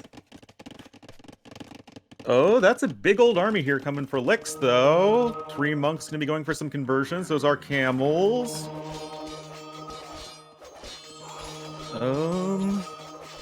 Well, I think this is ultimately better for Nicov, I think. Is it? There's gonna be 3 monasteries to defend for Nicov, and Lithuania monks are great. I feel like this push is a bit too late for Licks now. Yeah, that's exactly what I was thinking, is that this is probably just coming a little too late. Nicov has a villager lead, actually. He has only 2 minutes idle TC. Licks has over 8 minutes. Yeah, that's actually quite tough. Although, you have to add that I think Licks was on 3 TCs longer than Nicov was. But Nicov is already sitting on 2 relics, bringing in relic number 3, although he's gonna have to open his walls to do that, or the monk is gonna walk all the way around and get intercepted. But it's already +2 knights for Nicov, but no bloodlines, for example, and he's taking into pikemen and monks defense. Well, that's going to be pretty darn good for Lithuanians, too. And look at Licks, though. And look at the gold mines for Nicov. He's about to run out of this gold mine. He doesn't have the front one, and Licks wants to lame the right side one. There is still gold on the left for Nicov, and it's not impossible for him to grab that, but these are not really super safe. Definitely not. Also, no stone income anymore for Nicov. It looks like he just stopped gathering that. Don't really know why. Oh, Mangonel coming out those monks! And those monks don't have sanctity. Nope. And there's atonement. There's atonement. I didn't see that coming in. But hey, it's in, and we got a lot of monk laser beams here. Rip. Rip. Didn't those monks get a bunch of conversions? I guess the numbers were still too low. Yeah, I feel like they didn't get an awful lot. I'm not sure how many they converted. Maybe they targeted the same camels or so, because it looked like there was like 7-8 monks that should have gotten like 6-7 conversions, but there was like 2 or 3 only. And now if you're Licks, you're on stone. And do you know what Licks is going to do with that stone? I can tell you, he's not going to make just outposts. Oh, that was my guess. No, an offensive castle on this hill with the main gold is just absolutely insane. Yeah, and he's laming that gold. Nicov, does Nicov know about... Nicov knows about the 2,000 of gold to the left of his base, but that doesn't change the fact that Nicov right now has basically no reliable gold income in the next 2 minutes or so. He nominally has a larger army, but so much of that is actually sunk in fire ships. Yeah, it's a war gallery. And even the transports count for that. Yeah, that's true. And look at Nicov. I think he's going to soon realize, oh boy, there is trouble coming my way. Because now he's going to start realizing that, hey, I can't access gold. Yeah, and he's going to really want to get to Imperial Age, but Licks is already ahead. Oh, go. I think that this actually starts to remind me to the Arabia game. Licks is about to click up to Imperial. He's got a workshop, he's got a monastery, so he can click up anytime he wants to. And there is redemption, but no sanctity. And that was at Scorpion and the Mangonok. That was sloppy from Licks, though. Yeah. He didn't actually... That's pretty painful, actually. That's a lot of Mr. Pokey Pokes. Yeah, that's a disaster. That might lose the game for Licks here. Because... Wow. He didn't want to kill the monks. I was looking at him, and he didn't want to shoot the monks, the Mangonels. He wanted to convert them. But if he shoots downhill shot against monks with no sanctity, And suddenly, from an offensive castle position, there's a panic defensive castle for Lix here. Now, Nicov is still far away from Imperial, and Champ Scars could still be a thing here. But I feel like, as I said... Whoa, that's a lot of market abuse, and that is going to be Imp coming in for Nicov here. Yeah, going to be Imp coming in for Nicov here. And he's going to have this hill. I feel like, even if Nicov hasn't won this game yet, I feel like if Lix loses this, it was because he didn't actually shoot the monks. Losing that Mangonel and Scorpion is something that shouldn't have happened, and I think it was just greed. He definitely seemed like he wanted to convert the... convert the monks instead of killing Nicov them. didn't have the other building. Oh, Nicov, that actually hurts. Oh, now he's like 2 minutes slower to Imp. Yeah, and that's going to hurt because... if you take a look at Lix, he sees that castle coming up, so he's immediately going to start getting traps out. And Nicov at least is able to access gold, that's a positive. And he's sitting on 3 relics. But I don't think that he can come... Although, this would be the time for a Cavalier switch, honestly. Like, what can Malians do? Malians have one of the toughest times against an early Cavalier switch. Because they can't go hard. That's exactly what I was going to say. It's like, I feel like at this point Nicov can just go for super powerful cavalry and then just smash Lix in the face. Yeah, Lix could get punished so much for that. And imagine if this aggression came 3 minutes earlier. Like everything. Instead of going for a free 4 TC boom, you could have gone for a castle a little bit earlier, you could have gone for a forward siege crop a bit earlier and catch Nicov off guard and secure that gold. That gold could have been denied very easily, but I think the window for Lix closed before he actually started going for it. Yep, but Treb on the way. Lix is in Imperial Age. Nikov's still a minute away himself. And he's going to have 2 castles. He's going to be able to have a very nice position to start trebbing down his opponent. Also, we have a Latest made. I don't know if that's what he really wants to be going for. He's not gonna go for a lot of heavy cap here, it seems. We're seeing more and more light caps. Because if you take a look at Nikov's gold income, it's not amazing. The castle's blocking half of the gold. That is sort of a contested gold mine, so he's going to open up with... and where is Lix going with that trap? Every second matters in a trap war, and I feel like he has wasted precious seconds here, especially with the second castle being idle, not producing additional traps. Heavy camel on the way, but that's a very slow attack. Yeah, that takes forever, to be honest. Nevertheless, the trebs are working away at this castle right now. Well, one of them. Instantly queued up. Nicov is not making traps, although it's once again sloppy from Lix. He's just non-protecting those traps. Really, Lix isn't playing good in this game. Oh, come on. No. That was an awful mistake. Like, seeing these mistakes, I am kind of... Like, look... Oh, man. 2 traps lost like that. I kind of feel like I look at this and I say, he doesn't deserve to be in Hidden Cup 4 for such a mistake. That's like a so rookie mistake. It's definitely looking a bit awkward for him. He doesn't have much of an army. He's trying to go for the Champ Scarls play to deal with the pikemen, and that's going to do, quite well, but I guess Nicov wants to go for hand cannoneers, except he only has, like, 1 range. Now the Mangonel tries to dive in on the trap, and it looks like Nicov isn't going to finish off the trap, though. Nicov isn't repairing the castle, now those Champ Scars will dive in. Yeah, but they're gonna just die to the arrow fire of the castle and whatever melee units are left. Arrow fire? Are you sure? Yes. Yeah, they will die. I don't know, I feel like Lix... is good, it's not that good. Lix doesn't deserve this game. Whatever he does in the remaining here, I feel like he doesn't deserve this game. Damn. Like, his actual usage of his faster Imperial was one of the worst I have seen from a pro player in a long time.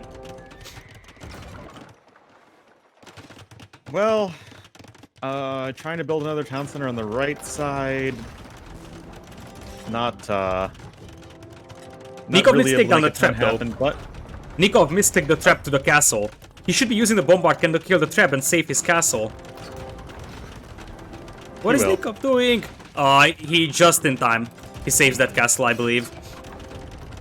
Yep. Nikov's blacksmith upgrades are awful, though.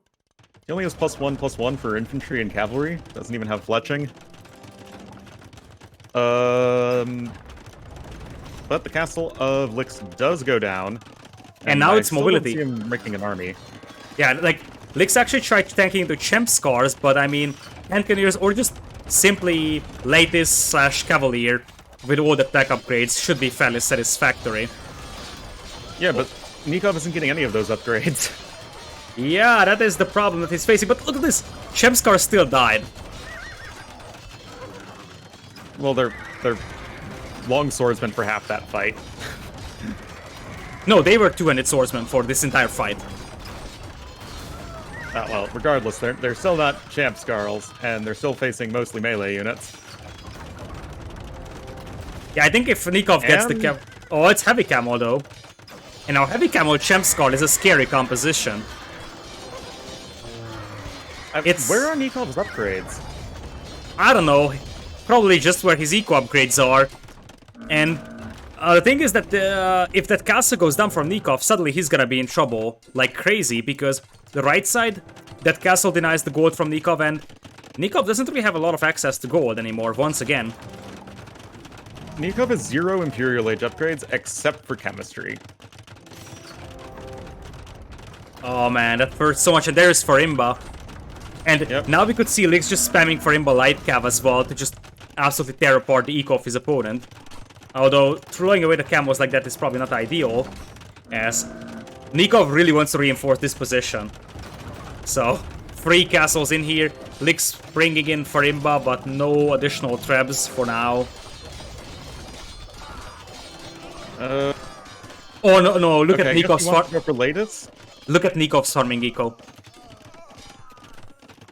That is a disaster. Wow. That is... I'm not sure if he doesn't have auto reseed on, or he just is out of wood. I think he's just out of wood simply, even if he has auto reseed on, but that farming eco is non-existent, and with that, now it's Farimba counts that without food eco, you're not gonna spam Lightis or Light Cav or whatever, although he holds this position for now. He does. Those bombard cannons are really critical. And I guess he still does. I guess both players have decent gold income. And finally, we see the Halberdier upgrade incoming. Yeah, but against... he still doesn't really have an answer to Champ Scars. Just has to rely on bombard cannons and castle fire for the time being. And needs to be seeing some... I just would love to see him go for either Lattice or Knights, whichever one, and then Halberdier, and then some bombard cannons, and I think that should just kill Malians. Yeah, now the thing is that he finally has safe access to gold, so if he fixes his food eco back at home, and even on the right side pond, he never meet fish traps there. Left side pond also doesn't have any fish traps because it's just finishing the deep fish. Only southern pond has one. If he fixes his food eco, I feel like with 3 relics, with Lithuanians, I feel like that's going to be enough for him, especially how much he's pushing his opponent's base already. Yeah, the bombard cannons are great, and they are doing quite a lot of work. I still think the blacksmith upgrades are kind of sad at this stage. I mean, +1/+1 for infantry and cavalry, and that's it. Yeah, they're very, very sad right now for Nicov. So, yeah, neither of these players having their strongest performance so far. Sanctity for Lix. I guess he wants to go Redemption Monks to convert. I'm not sure if... do Malians have block printing? I assume they do. Because otherwise, Lix wouldn't go for his. Illumination. So, block printing as well for Nicov. Still, I feel like what is missing from Lix's actual numbers, although he's getting Champ Scars now into the farming eco of Nicov on the right side. And remember that Nikov's farming eco isn't amazing, so losing villagers actually hurts so badly for him. That's true. I also think that Nicov needs to be deleting these fire ships. It's 11 pop that he just isn't using at all. Yeah, that's true as well. Now his pop cab, just delete them. You don't need them anymore. And that's a big board of Farimba camos. I think you just... that's a lot of halberdiers. Yeah, but the halberdiers only have +1/+2, and you just don't want to fight with the camos. That's a bad decision from Lix. What is he doing?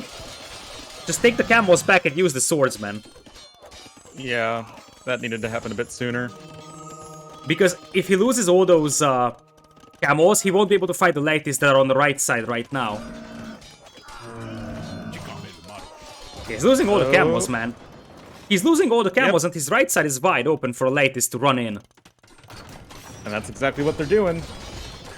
Still no Elite Latest on the way just yet, and they even only have +1 defense, so they're gonna die to Castle Fire quite easily.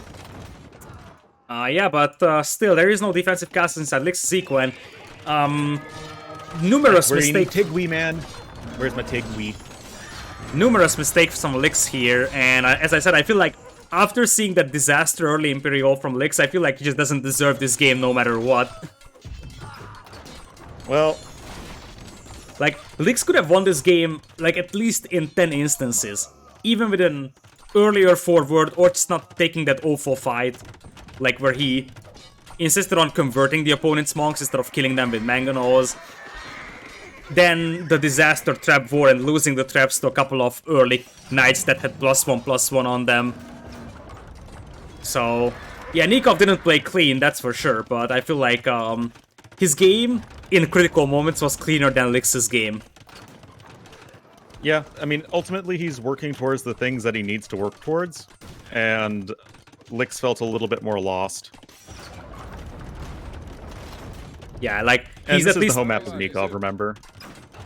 Or no, no, this is Lix's home map. Okay, yeah, now I'm confused. Castle's under very heavy threat right now. Blast Furnace is on the way. And now I feel like Treb's going down. Lix is just going for Malian Pikeman, and Malian Pikeman is like... Come on. Malian Pikeman is awful.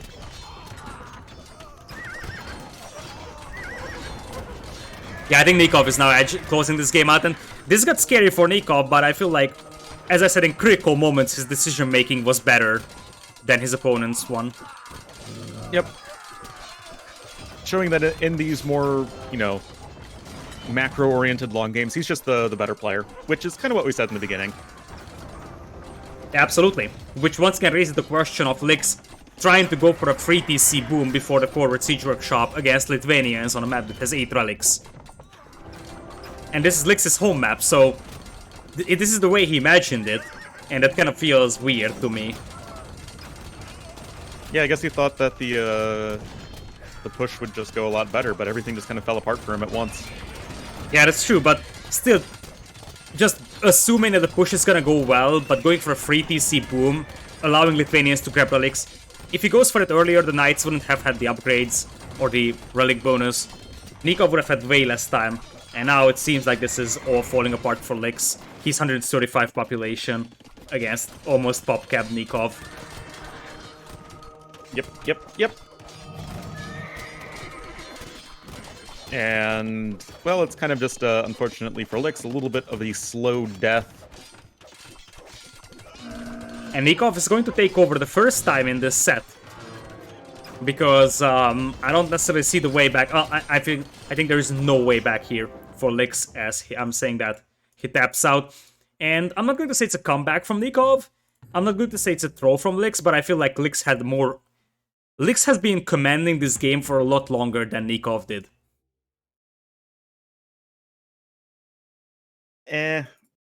I think it was fairly even for a lot of it. Yeah, I mean that Nicov was able to get the pawns quite well. And yes, Lix could have gone for the aggression a lot sooner, but it also would have been a lot weaker. And I don't necessarily think it was like I don't think that, like, in retrospect, yes, it was a bad decision to go 3 TC boom, but I don't think in the moment it wasn't. I don't think that was like an awful decision. I think it's, for me, that's a 0 out of 10. You see what this goal looked like for Nicov. You're up against Lithuanians on a map that has 8 relics. I don't think that you can just boom against Lithuanians with a map that has 8 relics. Even on Bay, where we only have 5 relics for Lithuanians available, I would say it's just a mistake to boom against Lithuanians. Because even with 2 relics, Lithuanian cavalry is so strong in Imperial. And especially with Nikov's forward gold, especially that Lix even tried denying the gold, so you see the intention from him to play for the gold denial, yet his early moves weren't in synchronized with his later moves. So I think he realized too late that he can deny that gold, and by that time, Nicov was able to defend. Yep. But we will be moving on to our next map, which is going to be either Gold Rush or Slopes. Oh, I would love to see another Indians pick on slopes. That is something that I need for my day right now. Has it been too long since you've seen it? Mayhaps. So it looks like we don't have a game just yet. Alternative option is Gold Rush. I would love to see a Gold Rush game, but I have a feeling it's gonna be slopes for Licks. If it's slopes, I think it's Celts versus Indians, and I'm going to like Celts more than Indians. We shall see.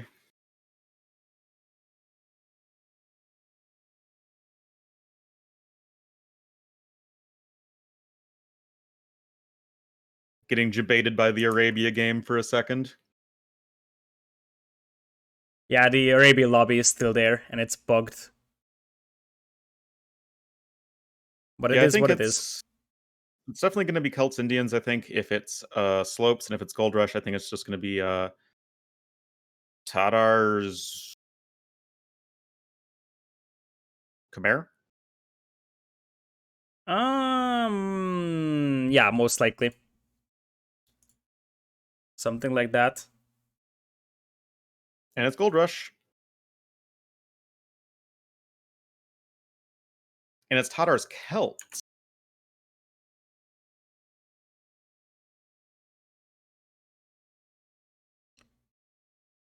Gold Rush Tatar Celts. That feels very, very Tatar-sided to me. Depends on timings, but I feel like the only shot that the Celts have here, like other than post-Imperial onagers, is that they have to go very aggressive in early castle. Because mid-castle to early Imperial, I like the Cav Archers, potentially Keshiks being mixed in as well, a lot more than Celtic Siege. Mobility is a huge factor, so I feel like it's either super early cast stage aggression or it has to be a long game for Celts to become a good one. I think that Celts can totally make it work, though. They can, but I feel like you have to use your windows very, very well in this. And I mean, not the software that you have on your computer. I'm actually talking about timing windows. Well, I mean, how well can you really use the software Windows? This stream is not sponsored by Microsoft. Yeah, it's actually very funny. You're bashing Microsoft during a Microsoft sponsored tourney. They're not paying me. But they are paying me for a tournament, man. Ripperino. They're on the eagle eye with you, seeing if you slip up, get a bad co-caster. Yeah, I think I can now safely say goodbye to all potential tournament sponsorships in the future. Now that you have said this, all my fault. Yeah, that's your evil plan to secure the sponsorship for yourself. Just it is. Yes, I mean yes, of course it is. All right, Celts for Licks in red on the right, and Tatars for Nicov in blue on the left. Yup. So, yes, the mobility of Tatars, the range. Well, I mean, the range units and just good cavalry and stuff for Tatars is insane here. High ground bonus also super good. But if you go forward with Celt and you have high ground, I mean, you can be eating some town centers. You mean eating town center or eating town center fire? There's a difference between the two. As Nikov's base is actually defendable, but I don't like that stone, and I feel like against Celts, that stone mine could be a little bit troublesome, but gold is safe, there is woodlands at the back, easily volable. Whereas for Elix, look at that nice and comfy little base he has. I mean, I'm wrapped in a blanket right now, and I'm comfy, and it feels like Lix is doing the exact same thing. It's such a comfy base, man. You got the back gold. Stones being forward isn't ideal, but I think Celt's likely to be the aggressor here, as we're saying. It's not going to be as big of a deal. Yeah, I don't think, like, Celts won't need stone here. The civ that needs stone is that the Dars want to defend against a potential Mangonel push. So we have an early scout coming forward here by Nicov. This time he finds all his sheep, so first time in the series that both... Actually, no. It's Licks now. Not finding the sheep. Oh, man. There's always one player that isn't finding his sheep. Well, they're goats, not sheep. So of course he's not finding them. Doesn't matter. It's legacy, it's sheep. Just like the rhino and the elephant is always a boar, the geese, the turkey, the goat, whatever, it's always a sheep. Feels just prejudiced towards animals, man. Yeah, same thing. You haven't even talked about zebras being deers, or ostriches being deers, ibexes being deers as well, or the fruit bushes actually being berries. Because they're not even berry bushes, they're forage bushes. But they're actually supposed to be berries, and the legacy, like ultimate super legacy, the Age of Empires 1 is actually berry bush. It was only renamed forage bush for Age of Empires 2. Well, the reason it's called a forage bush is because you are foraging. So forage is just like the general term for the whatever you're gathering, I guess. You know, that the gatherer part of being a hunter-gatherer. Yeah, absolutely. But it is just a much more general term. But as I said, in the original Legacy Age of Empires 1, it was just berries. So we can call them berries, but still, this is fruit. Yep. And I wonder what kind of fruit it is. Looks like some kind of citrus. Looks like lemon to me. Yeah. Like, it has that little longer shapes. It's not perfectly spherical. It's also shining. There are actually shiny parts on it. There's also butterflies. Uh-oh. Oh, that is not the right button. That's a pause from Nicov. And now it continues. We are caught up. Yeah, there's butterflies. All of those are blue. Point out. Bluterflies. Chad is saying lemons don't grow on bushes. I'm an Age of Empires caster. Technically, this could be a tree. It's just a very, very short tree. You just can't see the shape behind because... Yeah, but my grandparents had a lemon tree, and that lemon trees don't look anything like that. Okay, then we need to do some Googling. Let's see, Google. What yellow fruit grows on bushes? Japanese plum, loquat.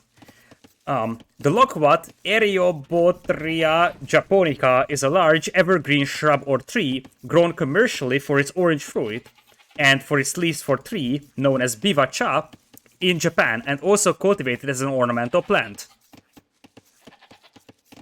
But the fruit bushes came with the African Kingdoms expansion.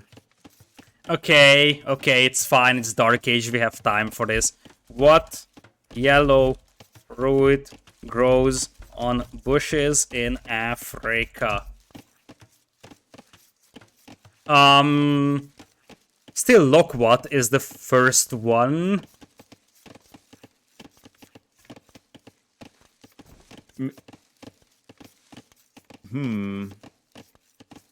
Cantaloupes? Nah.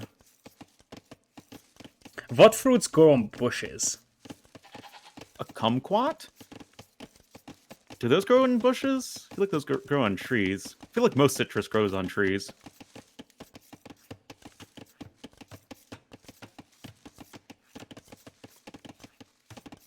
Interesting.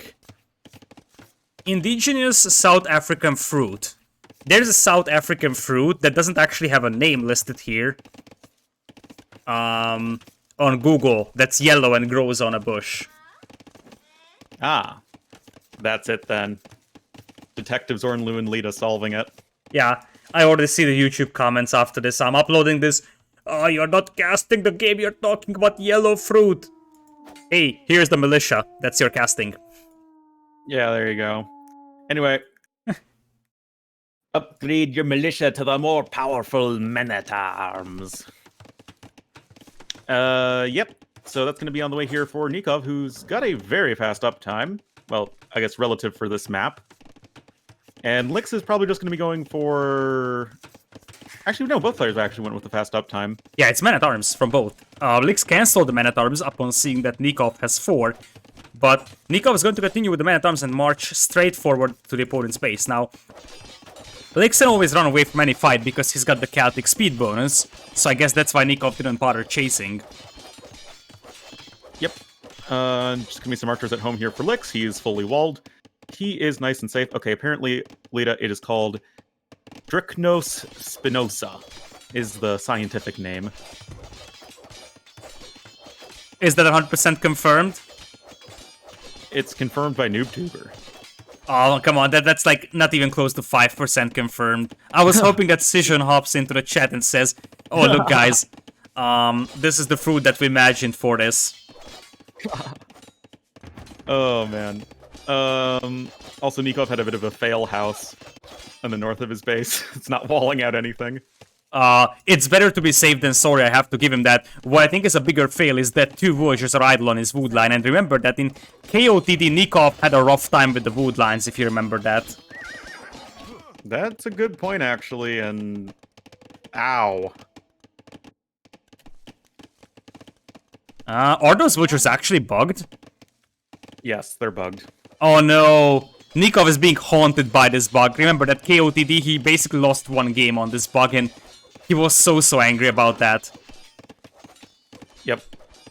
Those villagers are apparently bugged because, like, this villager is standing close to the cheese as if she was actually trying to chop it, but basically what happens is that when you drop off the wood, they just stop working and you have to retask them manually every round. And that's why Nicov is not noticing that, but that is increasing his idle time like crazy. Well, it's, they are counted as idle villagers by the game, so Nicov knows he has 2 idle villagers. He just needs to do something about them, and he's not. Yeah, like, that's also true. They are actually highlighted as idle. Yeah, so even if they shouldn't have been, you know, idle in the first place, you still have every opportunity to do something about that. Yeah. Just to clarify that, because there was a question I had about this. Yeah, the highlighters, for example, I'm using a big exclamation mark on top of villagers in case they're idle. These are all allowed. So any graphical mode that only changes your POV is allowed in tournaments. Yep. Kind of a weird game so far. It's like both went fairly aggressive, but neither really got anything done with it. Yeah, like, this is definitely one of the slower escalating maps I've noticed. So, Nicov is trying to knock down the barracks. Now he's going for it, but I think there should be no problem for Lix to defend here, and the man-at-arms are so low from Nicov, so... Those man-at-arms accomplished nothing, and that was a big investment for Nicov. It was 4 man-at-arms versus 3 militias only. Indeed. Also, the eco upgrade came in earlier for Lix. Also, he's had much less idle time because of not having that bug happen, but Nicov finally got that fixed, so that's at least something. Yeah, better late than never. I'm not surprised that eco upgrades actually came in faster for Lix. I think that's something that we could have already gotten used to. As Nikov's food count is actually looking pretty cool, though. So, food eco frame is well developed, but he's just getting +1 defense now, and that is going to set him back a little bit in terms of food. And, well, Lix is investing in quite a few skirmishers, so that's going to actually be very nice for him. As now, Nivok is on the retreat. Oh yeah, the good old Nivok, as Red Bull would say. Also, Nicov is only on 1 range, Lix is playing on 2, but that aggression could actually be more and more devastating, although there's the Tars with the heal bonus. This is something that Nicov has been waiting for. Finally, my chance. Yeah, my only this chance. should be pretty good for him. Is it? Is it good enough for him to justify being 1 range against 2? I'm not sure. I mean, I think 4 being 1 range versus 2, pretty good. Yeah, but is pretty good enough? When the archers will soon deny the second lane, and that wall is actually dangerously low HP for Nicov. Yeah, if you're only going for the 1 range, I feel like you should be faster to Castle Age? Yeah, sort of, but that's not the case for Nicov. In fact, that's not even remotely the case for Nicov. Yeah. Like, that's very odd. And that's exactly the window that the Celts want to have for themselves. Beating your opponent to Castle Age, maybe even going for a couple of knights, go for forward siege worker, and start pushing before your opponent even gets to Cav Archers. Yep. Nicov is in big trouble here. He doesn't have a market to balance out his eco either, so his Castle Age is going to be at least a minute and a half later than his opponent's castle. Although there's still, okay, now the stable's coming. I was like wondering if there would be a stable, because I feel like just going double range against, as Celts against Hotter seems kind of meh. Yeah, there is a stable coming from both sides, actually. Obviously, Nikov's gonna need that stable for Husbandry Bloodlines for his CA, but the only game where he played Cav Archers in this series so far, he lost it in the first one. So technically has a 0% win rate using Cav Archers. Completely relevant statistics from reasonable sample sizes by Lida here. I was gonna say, yes, the one time he went for Cav Archers, he was unsuccessful. Yeah, I could be a good politician with this. It's like, oh yeah, our opposition has lost every game that they have played with Cav Archers. And that's totally true. I haven't even lied. That you are technically correct. The best kind of correct. So, and for Wix is actually going to be forced here to the north of the map. I think it's fine. He's beating his opponent by a minute. He will grab Crossbow Bodkin, I believe, as well. There's a workshop as well. This is looking excellent for Lix. Yeah, I mean, no, Celts got to make the timing happen, but they do have the opportunity to do that, and that's kind of what we should be seeing right here. He got Bodkin, Crossbow, and Elite Skirmisher all on the way, although then he doesn't have enough resources for the Siege Workshop. That's a little bit awkward. Yeah, it's not like he's in a position to drop that Siege Workshop well either. Like, he wants that on the outside ridge. Yeah. I'm just noticing that... Oh, but the Skirmishers this is good enough. Are going to get clamped by the Crossbowmen, as they are just with greater numbers and upgrades. And look at the numbers right now for Nicov. He's got 2 army. He's got 2 army, and this is not just simply an excellent situation. You could say that this is a Lixaland situation. Well, I'll give it a 6 out of 10. I appreciate that. Monastery first, interestingly, so it looks like Lix is expecting camels or knights to come in, and he's right about that. But I feel like, as good as this looked like for a moment, these crossbows being laid to the middle kind of delay this push, and if +2 defense comes in for Nicov, even though he doesn't have bloodlines, this isn't going to be as good for Lix as it could possibly have been. No, indeed. And, but he does make his way into the base of his opponent. Neither player with an X or TC just quite yet. But this is going to be good for Nicov, honestly. Yeah, this is very, very good for Nicov. The longer the game goes, the better it is for him. And as I said, those crossbows haven't really done much. I think they need to secure this ridge, but it's too late. Because Nicov is only playing 1 stable, but he's actually getting... Actually, no, it's 2 stables. Those stable knights here works out well for Nicov, and it seems like he caught his opponent off guard. And maybe those crossbows moving to the north was a bad move at the end of the day from Lix. Yeah, I think he needed to just have them grouped up with the rest of his army. He also grabbed Elite Skirmisher, and then like barely made any Skirmishers, and that's a very expensive upgrade. At this stage in the game, he could have gotten Bowsaw, or, more of anything else, get the earlier Siege Workshop. And this is exactly the timing that the Tatars want. Slow and steady build up the Cav Archer numbers. That was a very, very fast conversion on that CA. That was quite the conversion. But 1 Vulture gets picked off here. Nicov is down by 3, but he does have Wilbur and his opponent does not. And at Monastery, especially if the Tatars take this hill, that's already an advantage for Nicov, who as we discussed, is going to start adding Cav Archers slowly. And the more Cav Archers come in, the better it's going to be for Tatar's. Second TC now going to be coming here on the middle, as you're saying. Already lots of stone being mined, though, for Lix, and that could be quite a good play if he can manage to get a good castle drop. But can you actually get a good castle drop in here? Because I just don't see... Like, he's got crossbows against knights, Cav Archers, mangonels, and I think Nicov, this is the time for him to start decking into, like, actual Cav Archer flood. He doesn't have to go for all-in, like triple ranges. Just go double range, consistent Cav Archer production, slowly get your numbers up. Well, it doesn't even have Vodka Arrow right now, so it's not really the greatest Cav Archers in the world.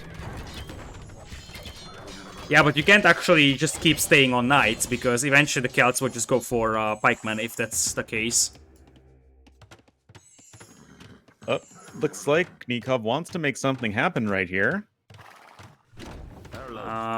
Here comes the Mangonel. He's trying to get some nice Mangonel shot, nice splits over there from Lix. And the Mangonel is gonna go down. That's definitely quite important. Monk gonna be coming in here for a conversion or two. Not successful. But right now, Nicov forced back. Yeah, I feel like the problem for Nicov is that he's somewhat indecisive towards the army composition. Like, he made a couple of knights, made a couple of Cav Archers, but he's not committing to anything here. In fact, he kind of feels like he's not really making army at all, to be honest. And it's not like his boom is that much greater than Lix's eco to justify basically the no investment. But it looks like he's gonna come in for a raid now. Bloodlines on the way. Still no Botkin, as you pointed out. Yeah, and Lix has just been, like, so, like, consistent in getting these relics, man. It's just like every single game, it's like, okay, let's just grab the relic. Lost the relic in the middle, let's just go ahead and grab that when we have the opportunity to do so.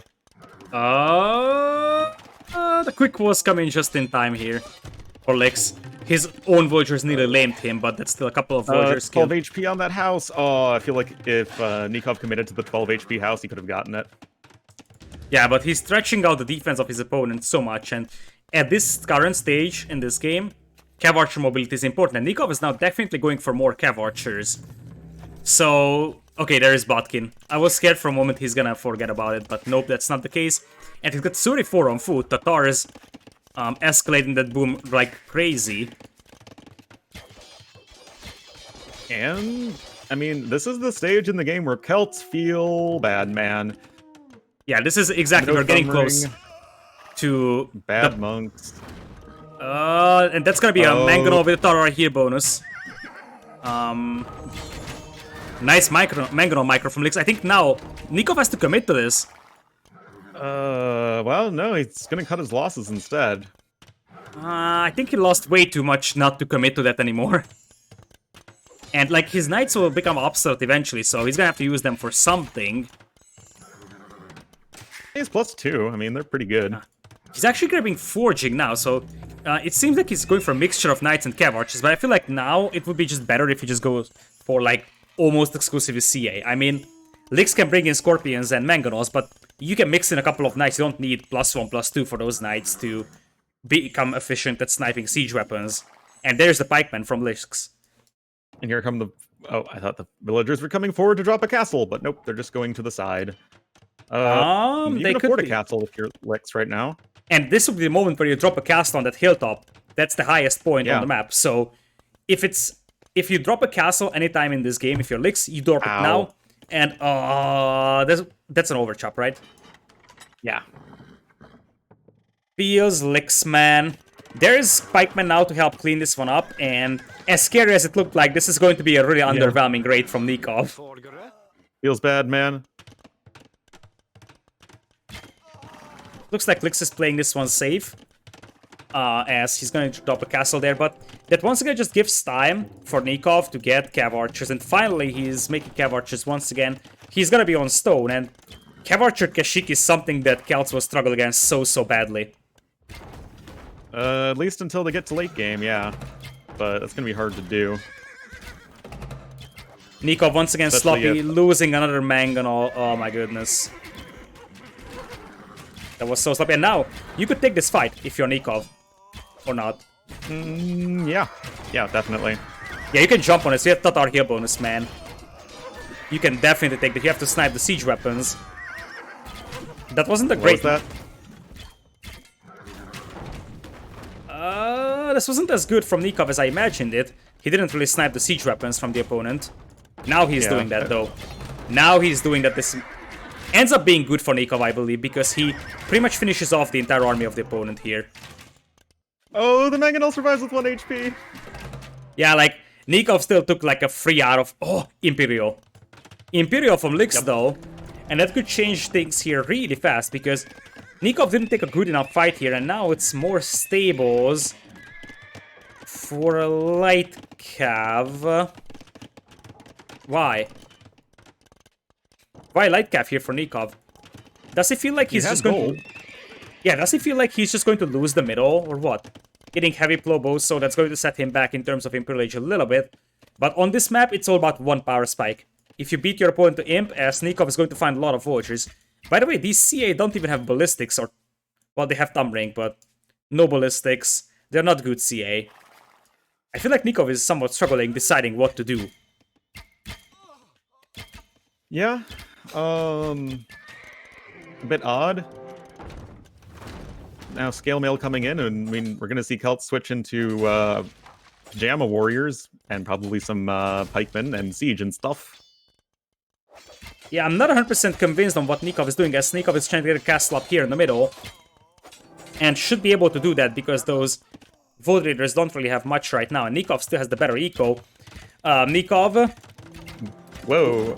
Yeah, it's very funny, I saw a post on AoE Zone yesterday about why is it called market abuse and not just market use. Like, you're using a market, not abusing. Just look at this. Oh. That's abuse. Feels bad, man. Especially... Oh no, Nicov Mangonel's his own scouts!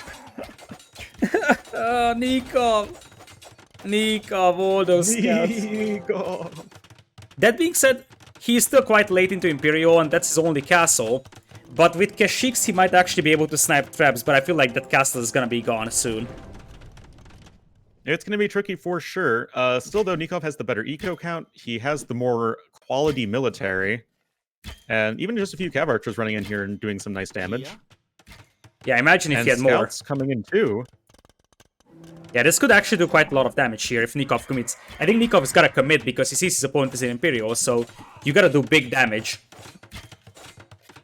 However, I think Nicov will be able to do some pretty darn big damage right here.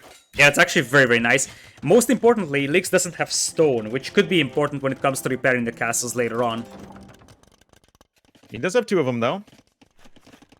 And it's totally true. And his trebuchets are going to fire faster as Celts. And he's gonna have 2 castles producing traps as well, and his opponent is still not an imp, but... there is not a lot of units for Lix to protect those traps with, and that was a problem in a previous game as well. Remember how he lost his traps? Mm-hmm. And Kashyyyk train really fast, so you can get a couple of Kashyyyk out, which are super tanky and can kill stuff, like traps. And the light cav and cav archers are still rampaging Lix's eco here. Yeah, Lita, Lix doesn't have an army. Like, at all. Yeah, I think if you're Nicov, you just repair that castle as long as you can, and then unleash like 10-15 Kashyyyk and snipe that trap. And look at... Like, those cav archers would just cripple and the entire eco of Lix, and Lix is trying to go like a hopeless counterattack with 6 Void Raiders. Castle Age Woad Raiders are a very sad unit. Nicov is out of stone though, and he had to send his Kashyyks to clean it up, which means he could lose that castle still. But look at the KD and villager count. He's going to lose the castle. It's just a matter of, okay, what then? You might actually be able to save it. If he had the Kashyyks here to snipe the traps, I think he could have saved it. Still, I think the key is that just look at the eco of Oh, eco KD is massive in the favor of Nicov, although I have to add that Nicov doesn't really have an army either. No, he does not, but getting ballistics and bracer is good. Elite Woad Raider is still afforded by Lix, so he's still going to be getting that very powerful unit. And Nicov even trying to heist the relic, man. Nicov is actually once again struggling with food eco, and now it's not actually farms. He just doesn't have auto reseed on. He's playing with manual reseed, but I've questioned this many times for pros that, I mean, I understand that you got used to the manual reseeding, but I feel like auto reseed could be such an advantage in the long run, it just decreases the APM requirement. And now the Warriors are coming in to raid those vultures, and they do what they are doing best. Although it looks like now we're going to see Cav Archers from Nicov, like a lot of Cav Archers, but he doesn't really have the production right now for that. 4 ranges and 7 stables, but if you're trying to go primarily for the Cav Archers, then you'd rather have more ranges. Yeah, I still think it's really good for Nicov. His eco is just so much better, but there's going to be a window right now when we have elite Woad Raiders, they have pretty good upgrades, and Nicov is going to kind of struggle. Yeah, exactly. Like, this is, like, basically a final moment where Lix can take this game, but on Gold Rush you need 1 power spike only. But that's hill advantage for Tatars, something that we shouldn't underestimate. But the only castle for Nicov and the only foothold he has on gold, he's doing an excellent job raiding with the Cav Archers. But that castle needs to stay up, I believe. Yeah, I think that would be fairly important. And castle coming. A pause. Nicov. A pause from Nicov once again. Guys, and they're pausing, man. I'm not sure, like, what are these pauses? He pauses for 3 seconds. Not too sure. Like, I understand if someone pauses for, like... drink. Maybe, but I'm impressed if you can drink in 3 seconds. I'm absolutely going to be impressed if you drink in 3 seconds. Yeah, that's true. So, I feel like, anyway. I don't know. Like, the resource retention rate of the Cav Archers will be much better here. But HCA obviously... on the way. The problem that Nicov is facing is that he will soon have no gold access. Although, he wisely actually still has the gold on the back. That's actually huge. That he still has some backup gold to work with, which saves himself some time. Or buys himself some time. More like it. And he wants to, I think... castles is kind of unfortunate. Honestly, wouldn't mind seeing some siege workshops coming up. I do think that Lix will get that additional town center down in the south, but this is still going to be really hard to deal with the power of Tatar Cav Archers, as even if you don't have the best gold income, you're going to be having very gold-efficient army. I think the problem that Lix is facing is that the only thing right now that would counter those Cav Archers, like legitimately from Celts, is Onagers or Scorpions. Or Siege Rams. Yeah, that could be something as well, but you can mix in Light Cav, so Light Cav and Cav Archer here would just stop the Siege Ram push. And there's still Cav Archers from Nicov. It would be Siege Ram plus Woad Raider and Halb, which Tatars don't have any answer to. They have hand cannons. I mean, yeah, but... But yeah, the Woad Raiders are going down really fast over here for Lix, and 41 army to 20. So we have to take a look at that as well. And those Cav Archers are making the life of Lix miserable. Funnily enough, the villager KD is now even. So it looks like Nicov has lost a lot of villagers in the middle trying to get the gold. He has, but he still's at 135, so he's at a very healthy count still. Yeah. And actually, it's Lix who has like the terrible eco upgrades. He never got Bowsaw, he never got Heavy Plow. Neither player has Hand Cart. Oh man. Nicov should also focus on picking up the relics now, because he's running low on gold, remember that. As I think it's gonna be tough for him to get a castle up, but he will just probably go for like one big push and then try to squeeze a castle out of that. Probably supported by all these raids. These raids are absolutely amazing though from Nicov. I mean, he has some more mobile civ, and he is doing an amazing job making use of it. Also doing a great job defending against the raid attempts from Lix. I mean, Nicov is just using his civ very well. Yeah, absolutely. Look at those farms, by the way, from Lix. There is no mills.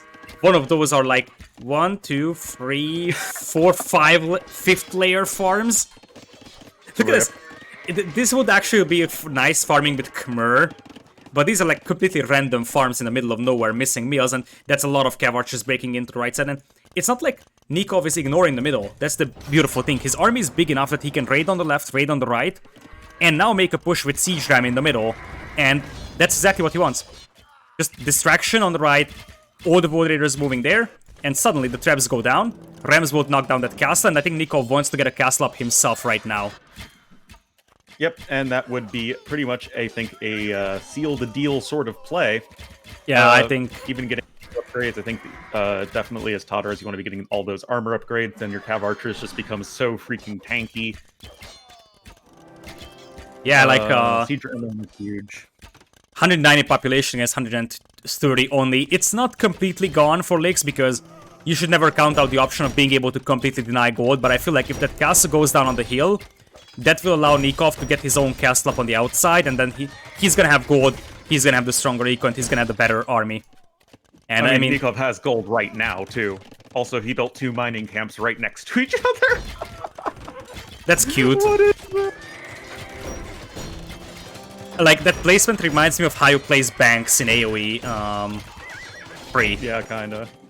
But yeah, like, there's actually no reasonable eco now working for Licks. And I mean, he's trying to go with Celtic Elite skirms, but come on. And yeah, they are as equally sad as Frank Elite skirms. now this castle actually stays up for Licks here. That's for sure. Yeah, but for how long, right? Yeah, that's the question, although Nicov also lost a lot of Cav Archers, but look at the right side of Lix's eco. Yeah. He just taps out. And Nicov, after the first disastrous game, I feel like this is the ideal scenario for him because he sees that he's in a good position. And what Nicov, like the biggest weakness of Nicov in this series could be confidence. And I feel like that is gone now because he is understanding that he's in firm control over this series. And unless he starts falling behind really badly, like if Lix starts to win games here, even if the next one is a disaster, that could once again be a problem because, you know, there could be the uh-oh factor that, hey, there could be a reverse sweep happening, but I feel like confidence is there right now for Nicov, and that's the most important for him. Yeah, that is a massive wood difference. That's like 11k wood. Yeah, that's crazy. Regardless, well done there for Nicov, again showing why Tatars are so insane on this map. And like Celts were maybe a little bit of a questionable pick. Yes and no. Like, I see how Celts can work, but it didn't work that way for Lix. Because, as I said, early castle push, and he had everything he needed for that early castle push. Like, remember, he beat his opponent into castle-ish by like a minute and a half or so. Yeah, definitely. So match point for Nicov, and that means that we are going to see the one, the only, Slopes. And oh man, I'm so excited. I mean, it's been way too long since I've seen Indians on Slopes. Oh man, I would love to see Nicov going something else on Slopes. Like I kind of feel like I just feel angry on players going for Indians on Slopes. I mean, I don't like this stuff here. I think there's way better options than Indians here. Feels too predictable. Other side though, what are you going for if you're Lix? There is Bay and Islands left. Islands will be Vikings. Bay will be Mongols. So you go for Khmer here, I believe, right? Or you go Mongols here and you go Persians on Bay. But then you're running Mongols into Indians, which feels awful. Yeah, that could be as well. It's tough to say. I don't think that you're actually risking Mongols against Indians, although it's tricky because in late game, Mongols just destroy Indians, but I don't think that you get there. So... I need to take a super quick break. I'll be right back. Alright. So, here we are, you and me, chat. Decider game coming in here. If Nicov wins, he's back in Hidden Cup for the main event. He definitely wants to get in there. And as I said, he was really disappointed in his own performance in Red Bull Volo 3. And I feel like currently what I'm seeing is that he's well on his way to getting back to the main event, regaining his confidence, and you never know what's going to happen in the main event. I feel like Nicov hasn't been playing perfect, but he's playing rather clean, and that's all that he needs to do. I feel like from this point on, especially since the main event is going to have 5 other maps as well that are new, his preparation is also going to be something to monitor. So if he prepares well for those maps, he could definitely surprise even stronger opponents. And I feel like for Nicov, it actually helps if he gets into the main event that the identity of the opponents is hidden. Because I feel like, as I said, Nicov is definitely one of the players that sometimes panics, especially if he's up against a stronger opponent and he's falling behind. For him, not knowing who he's up against, or at least not being sure about it, can help quite a lot in, just maintaining his confidence. With that, let's see if we have slopes. Here it is, and we have ooh, Ornlu's gonna be happy to see this civilization matchup.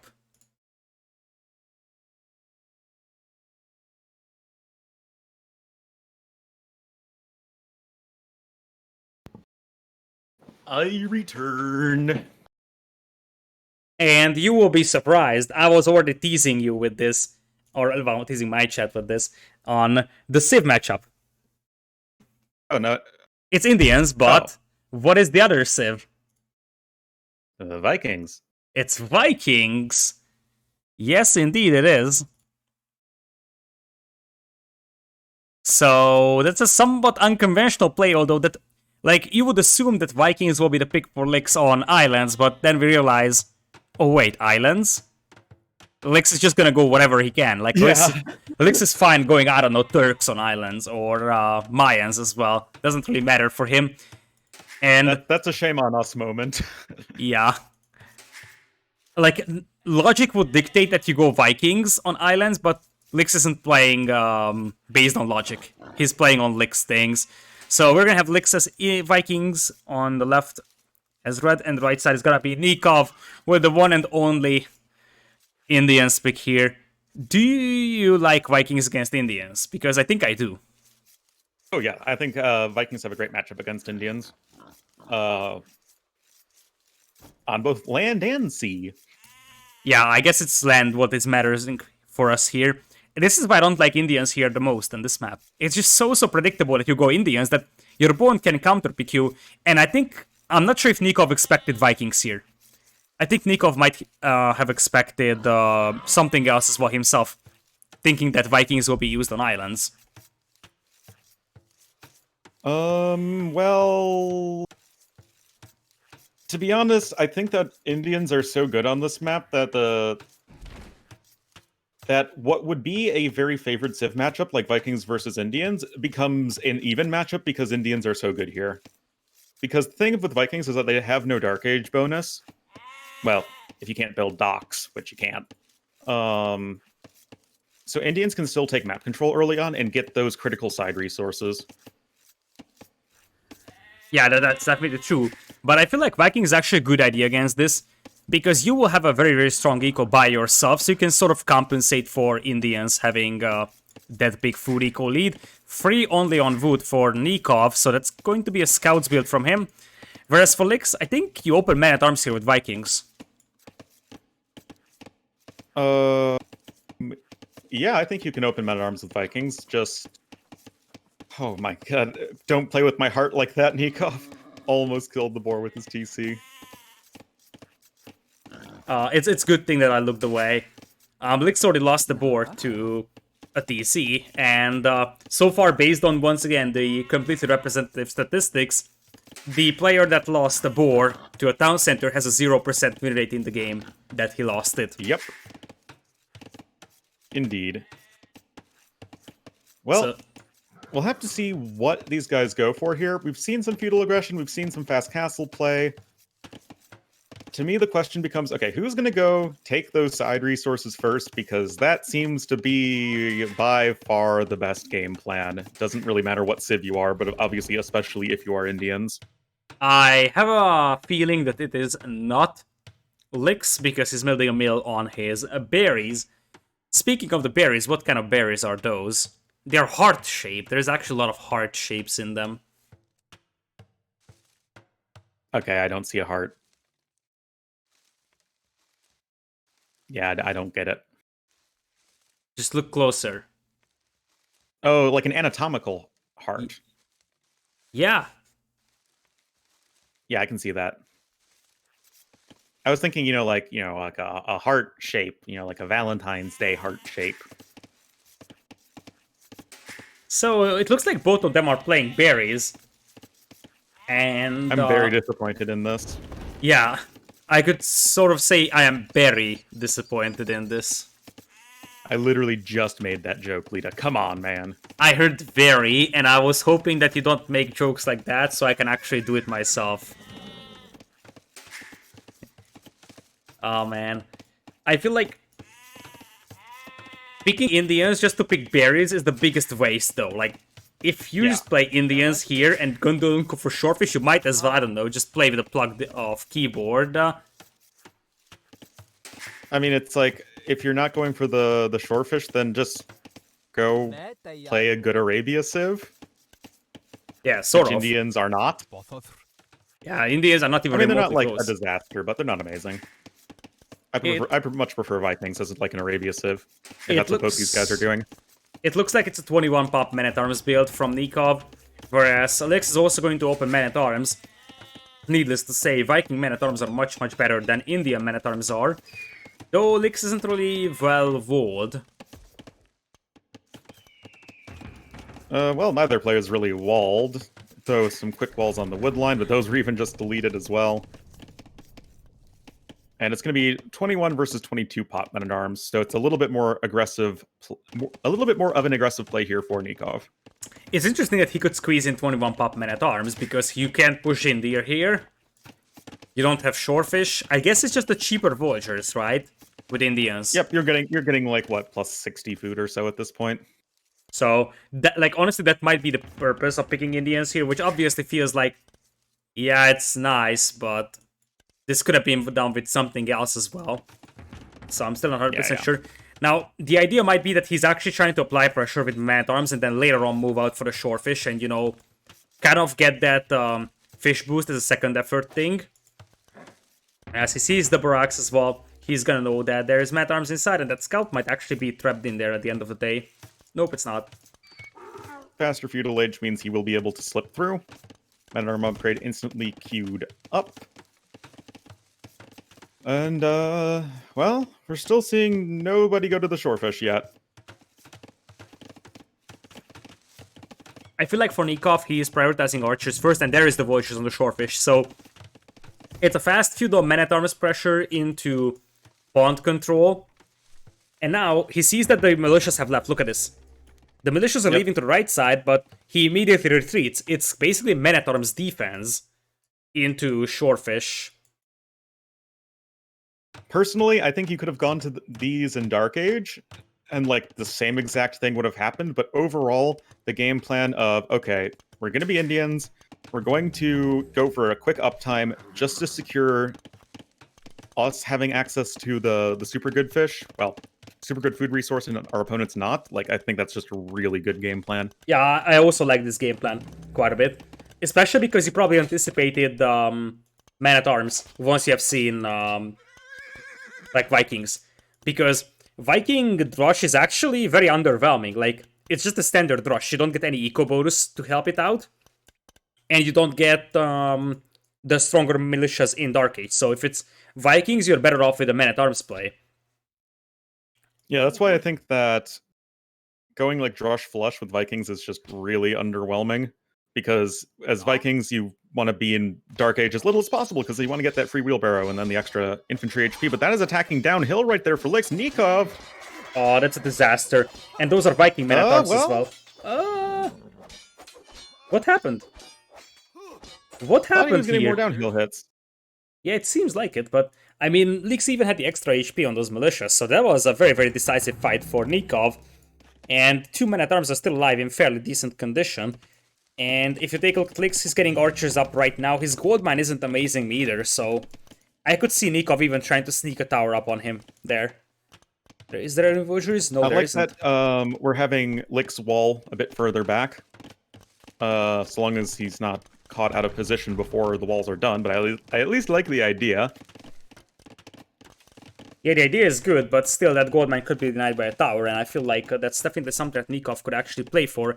He knows about the gold mine because he has seen this before. In fact, indeed. He knows about it. Man-at-Arms Fletching going to be coming in here for Nicov. And no fletching for his opponent right now. Just Blacksmith just coming in. He did have greater numbers, though, and Nicov not paying enough attention. Yeah, and here's the deal. The Fishing Eco is there for Nicov, but his opponent is Vikings farming. So you have to question if Nikov's food eco is actually better than his opponent's one. Yes. And also, look at that, no bow, so once again from Nicov. So typical Nicov eco upgrades we are seeing right now. Yeah, that one's a little disappointing. Well, don't tell me that you're surprised. I didn't say I was surprised, I said I was disappointed. That's a nice move from Nicov, though, moving into archers to do a bit of harassment on the wood line, but he needs to make sure he doesn't lose those archers, because that would be a little bit wasteful. Yep. And he's gonna lose them. In that case, it was kind of wasteful, because you probably are trying to work towards just a good general big blob of archers. Nicov is going to be fully walled at home, though, so he can take his time to wall himself, and it looks like we'll have similar castlage times for both players. Yep. And I feel like if Nicov was... if I were Nicov, I would also be taking the other watery area with the fish and deer. Absolutely. Like, I would be taking both at this point, like, easily. And we've seen players do that, and I think it's just really good. Yeah, Nicov also finished with the shortfish on the left, that he's not actually going for the hunt up until now. Nicov.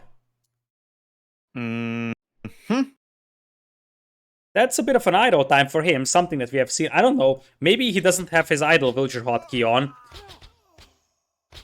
Is he a picture clicker like me? Are you actually clicking on that idle villager icon? Too often. Oh, that's so and sad. I have an idle villager hotkey. I've had it long before, you know, they even added that. It's just like the picture, man. The picture, it draws my cursor to it. Alright, Nicov now fixes his villagers, and both players should be good to go to castle. And I feel like in castle I actually start to like Indians more. You can mix in a couple of camos to meet shield and play crossbows. Or you can also go CA if you want to. Yeah, I think Cav Archer play is honestly not at all bad here. Castle Age time's almost identical. And Nicov is like one villager ahead, although minus wheelbarrow and double bit axe. Yeah, but he's got some hunt to compensate. Double bit axe actually hurts now for him, though. Even getting another lumber camp, you know, just to be more efficient, right? You don't have freaking double bit axe. I feel like it's just, you know, just get double bit axe. Maybe he just forgot about it. But he's cleaning up Lix's army, and that's what matters. Lix losing a lot of archers over here. And Lix actually going for triple ranges. That actually reminds me of Boa 2, I think, where he did this. I mean, yeah, it's good. Especially in team games, but triple range archer aggression, definitely a very strong play, especially against a Civ that's not likely to be going for a ton of like skirmishers and mangonels. But you can always go for right defensive mangonel or skirmishers, so that's my problem with this. I feel like triple range cavalry is something I like, because you can always, you know, run away from mangonels, run away from skirmishers, but not the case with foot archers. Double bit axe better late than never for Nicov. He even got a horse collar first. I don't mind that, to be honest. I think in many instances getting horse collar first compared to double bit axe is better. Except when that instance is you didn't seed any farms directly after getting horse collar. In fact, like all of his farms are running out now. Yeah, exactly. In that case, that's a disaster. Now, it's 14 archers versus 10 already.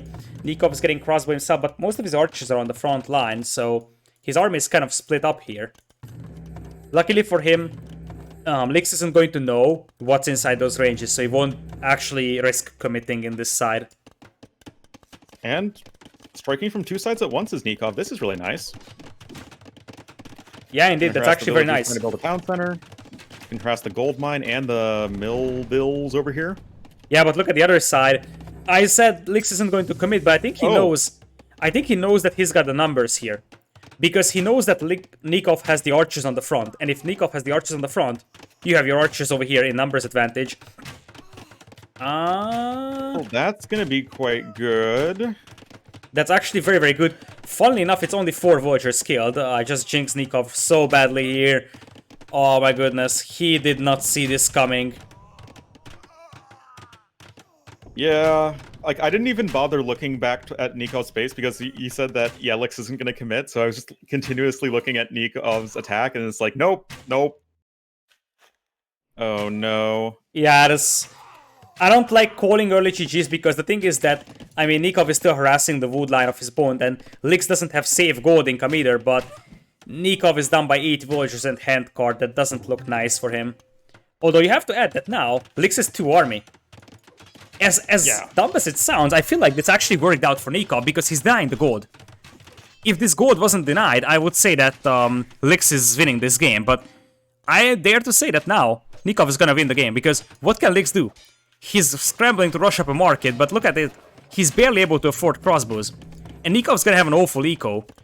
But if you take a look at that, Nicov has villagers queued up. He could actually keep adding crossbows, even push up with a Mangon, and if he can keep denying that gold mine, he can actually come back into this one. Indeed. Oh, trying to rush over to the gold is Lix, but he is too military. Make it 1. Oh, nice micro from him. Nice micro from him. There is a Scorpion coming in here from Nicov as well, though. But I feel like even if Lix accesses that gold mine for just a brief moment, he's gonna have enough gold, and I think he wants a TC there. If the TC goes up, I feel like the eco for Lix is going to be far better than Nikov's eco, and Nikov's gonna be in trouble. Nicov has such a big army, but it doesn't feel like it. I guess he's streaming crossbowing across the map right now. Also, a mangonel to boot. Yeah, he's trying to deny wood lines, by the way. And that actually seems to work too. You have to keep in mind that Lix doesn't really have a reliable wood income either. But now Nicov is withdrawing, and it kind of feels like now the game is in the favor of Lix massively. Because it's 11 villagers lead, 3 TCs from Vikings, and save gold, wood, and especially, yeah, the wood is even safe as well. Nicov is dead. Yeah. Nicov is so dead. Nicov is pretty dead. No answer to just his opponent taking a bunch of crossbowmen and walking across the map. Yeah, I think it's about taking the opportunity that you were given. Like, Nicov was also given an opportunity here to deny the gold completely, but he wasn't able to use it as good as Lix was able to use the opportunity to just walk into the opponent's base and end up killing 12 villagers. Yeah, that is pretty darn good as it happens. Still though, army is way larger here for Nicov. He needs to get something aggressive going really soon though, and he's trundling 3 mangonels across the map. Just needs to really make sure that his opponent has very little, like, working villager time. Yeah, exactly. Now, like, that's the hope for Nicov here. That he's trying to deny wood. Like, you see that he's not going for gold anymore. He's trying to deny the wood eco of the opponent. And the root of the matter is that right now there is no mangonels for Lix and he's housed, so he's not gonna get anyone. And if that siege workshop, if that TC goes down, Lix could be in trouble. And he doesn't have stone to repair right now. Nope. Just trying to rush up a house. Second mangonel is trundling forward. +1 cavalry defense and the double stable play here from Nicov. Does he think his opponent's going skirmishers? I don't know. In fact, it's just going to be counterattack, or he could be thinking about Indian light cap, but I don't think that Nicov has the food eco to make light cap. He's 6 on food. He has 6 on food! Yeah, that kind of has to be a Castle Age all in here with mangonels. Sort of play Hoang. Like, Nicov hates playing against Hoang, I know that, but he kind of has to do what Hoang does right now. And as I said, there was no stone for Lix, because you don't consume stone repairing, but you need at least 1 stone in the bank to repair, and that repair is just going to come in too late. Right? Yeah. Oh. Oh, that's huge. That is massive. And now, Lix is out of wood. Lix is out of wood. And he has to buy wood to repair, and as I said, if that TC goes down, I think Nicov can win this game. Oh, another mangonel comes forward, though. Yeah, nice micro from Nicov there. Beautiful micro, and he takes the hill. Like, Lix definitely can't sustain this one. for long. And that's another siege workshop on the other side. But look at the counterattack from Lix here. Nikov's gonna have to make some Scorpions to defend against this one. Yeah, but 2 Scorpions defend against this. And that's exactly what he has queued up. Nice micro from Nicov once again, and still alive. Is alive, and quite healthy, honestly. Yeah, the TC actually has been saved by Lix, which was an absolutely beautiful job. Random Scorpions in the middle of nowhere for Lix will just get picked off by the Scout. And I feel like Nikov's all in here is sort of working out. Well, he's still behind by like 20 He's not repairing the villagers, TC. But... He's not repairing the TC right now. He just started repairing it with 1 will. And that's... the fact that the Mangonel had to attack on high ground, or against high ground saved it right there. And also flanking with the crossbowmen to get the repairing villagers. Yeah, that's nice as well. And that's a lot of villagers that's gonna die for Lix at the end. And why is he not... Oh my god, Lix is getting stomped here and he's gonna be off from gold. And look at the other side. Scouts actually raiding the villagers on wood. There's a stable coming in for Lix, but there's enough crossbows to punish, and Nicov is going to win a thriller here, apparently. Well, Nicov wants to be in Hidden Cup form, and this is match point. Yeah, he really wants to be in Hidden Cup, and I feel like after this series, he would deserve to be in Hidden Cup. He sees the villagers moving to the right for the wood, but now it's ground attacks, and look at the villager count. It's getting close, and Lix has 0 on gold, 13 on wood, but I wouldn't really call this a good wood eco, even though those mangonels will go down to a single knight. Yeah, that's pretty feels bad, man. But I feel like... Oh, the last hit gets another couple villagers.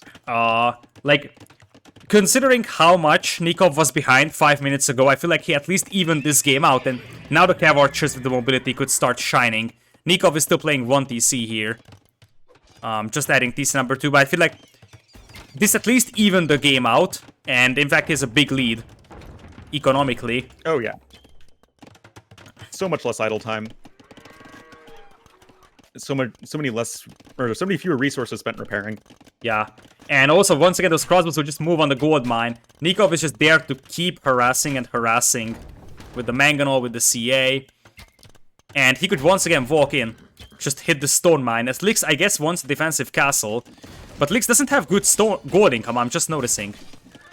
Oh my god, the crossbows will hit the stone mine, and that might be the end for Lix. Yeah. Even blocking the escape, oh no.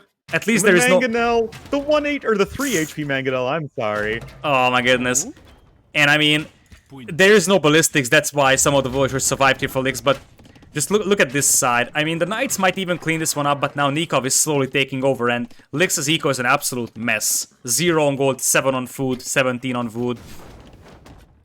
That being said, it's a bit wasteful from Nicov not having a couple of camos out against those Knights to deal with them. But I feel like Nicov is now transitioning to CA, and he's just gonna keep raiding and raiding, something that he has done so well, as his villagers might also get intercepted on the right. Yep. Little bit of a crossbowman counterattack, not going to be enough here. Nicov now even has an eco lead, has several defensive siege units, is going to continue with those Cav Archer numbers, and he's just doing such a great job attacking where he needs to be, or where he needs to attack when he needs to attack it. And yeah, just looking good. Yeah, Nikov's timings are actually really on point. Like, you can see that he's a very smart player. So, when he's playing his peak, he's playing really smart, and that's exactly what can be observed over here.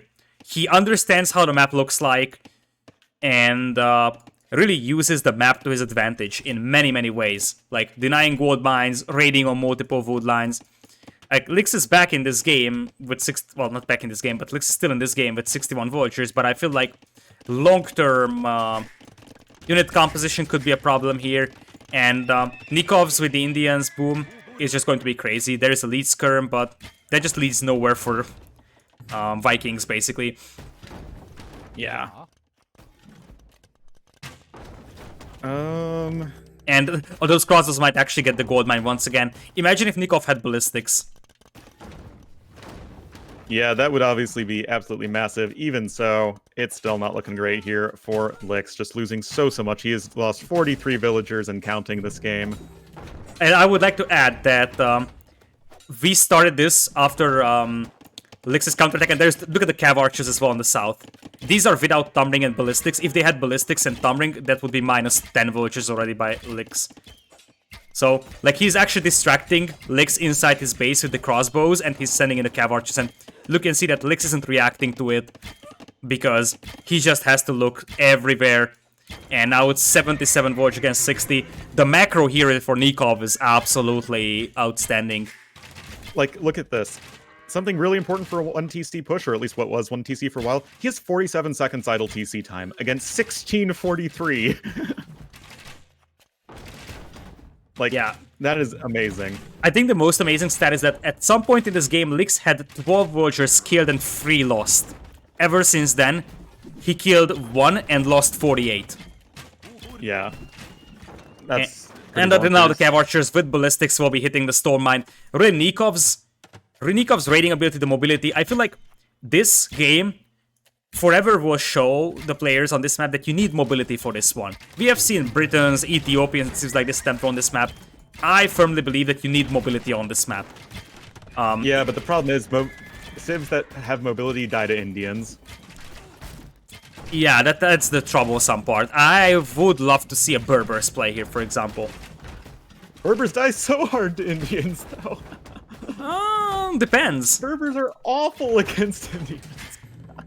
I would think that early mid Castle Age is a winnable position for Berbers. I mean, it's probably their best moment, but yeah. And with that, Nicov qualifies, licks out. I'm not going to say it's a reverse sweep because it wasn't even close to that, but after the first scary game for Nicov, that game was very, very scary. And I feel like the most important thing was that he didn't actually panic. And you could still see the gain of confidence over the games, though. Like, this game was, with the exception of that one mistake, this was also clinical precision. So the only thing that happened for him is that those crossbows broke into his base. But other than that, I think he outplayed his opponent quite massively. If you think about the Man-at-Arms micro, if you think about... Well, I mean, it goes back to, like, knowing exactly what he has to do and recovering from that, that early loss. Yeah, absolutely. And just knowing exactly what he needed to do. And you could see the gain of confidence, that the cross game was still kind of messy, and in fact, for a long time, it seemed like Lix is going to secure that game for himself. But after the Gold Rush game, was much more confident from Nicov, raiding his way back into the game, and this one as well. Really, the usage of the map, the way that he was able to stretch out Lix's slow civilizations. Lix always was playing with a slower civ, if you think about that. Maybe not the Arabia game, but Nicov always went for very, very fast-moving civs. Huns with the Cav Archers, Lithuanians, Tatars on Gold Rush, and now with Indians. And really, mobility was something that Lix or Nicov was using so well against Lix here. Oh yeah, I mean, if we look at the picks, where you saw 4 or 5 bloodline civs. Like, he picked all cavalry civs. Yeah, he's got Japanese, and obviously Portuguese for islands. But I mean, like, in the civs he actually played, he picked all cavalry civs. Yeah, absolutely. He values mobility a lot. And with that, Nicov gets into the main event of Hidden Cup 4. I think this is a huge redemption for him after his disappointment in Red Bull Volo Free. But I always love to see this when players sort of hit the bottom and then they, start grinding. I'm fairly certain that Nicov was grinding these maps 24/7 for for the last 1 month, and his preparation seems to show. And he's gonna have one thing that I was telling my people while you were away is that I think in Hidden Cup it actually helps him to not know who he's up against, because as I said, he's a very, very confidence, panic-based player. And it is much easier for him to play against someone who he doesn't know who is than it is to, I don't know, he gets Viper in the first round and he's already going in there with a bit of a panic in him. Yeah, well. But well-deserved win. Good stuff for him. Yeah, and well-deserved win. Nicov is the next one to qualify for Hidden Cup 4.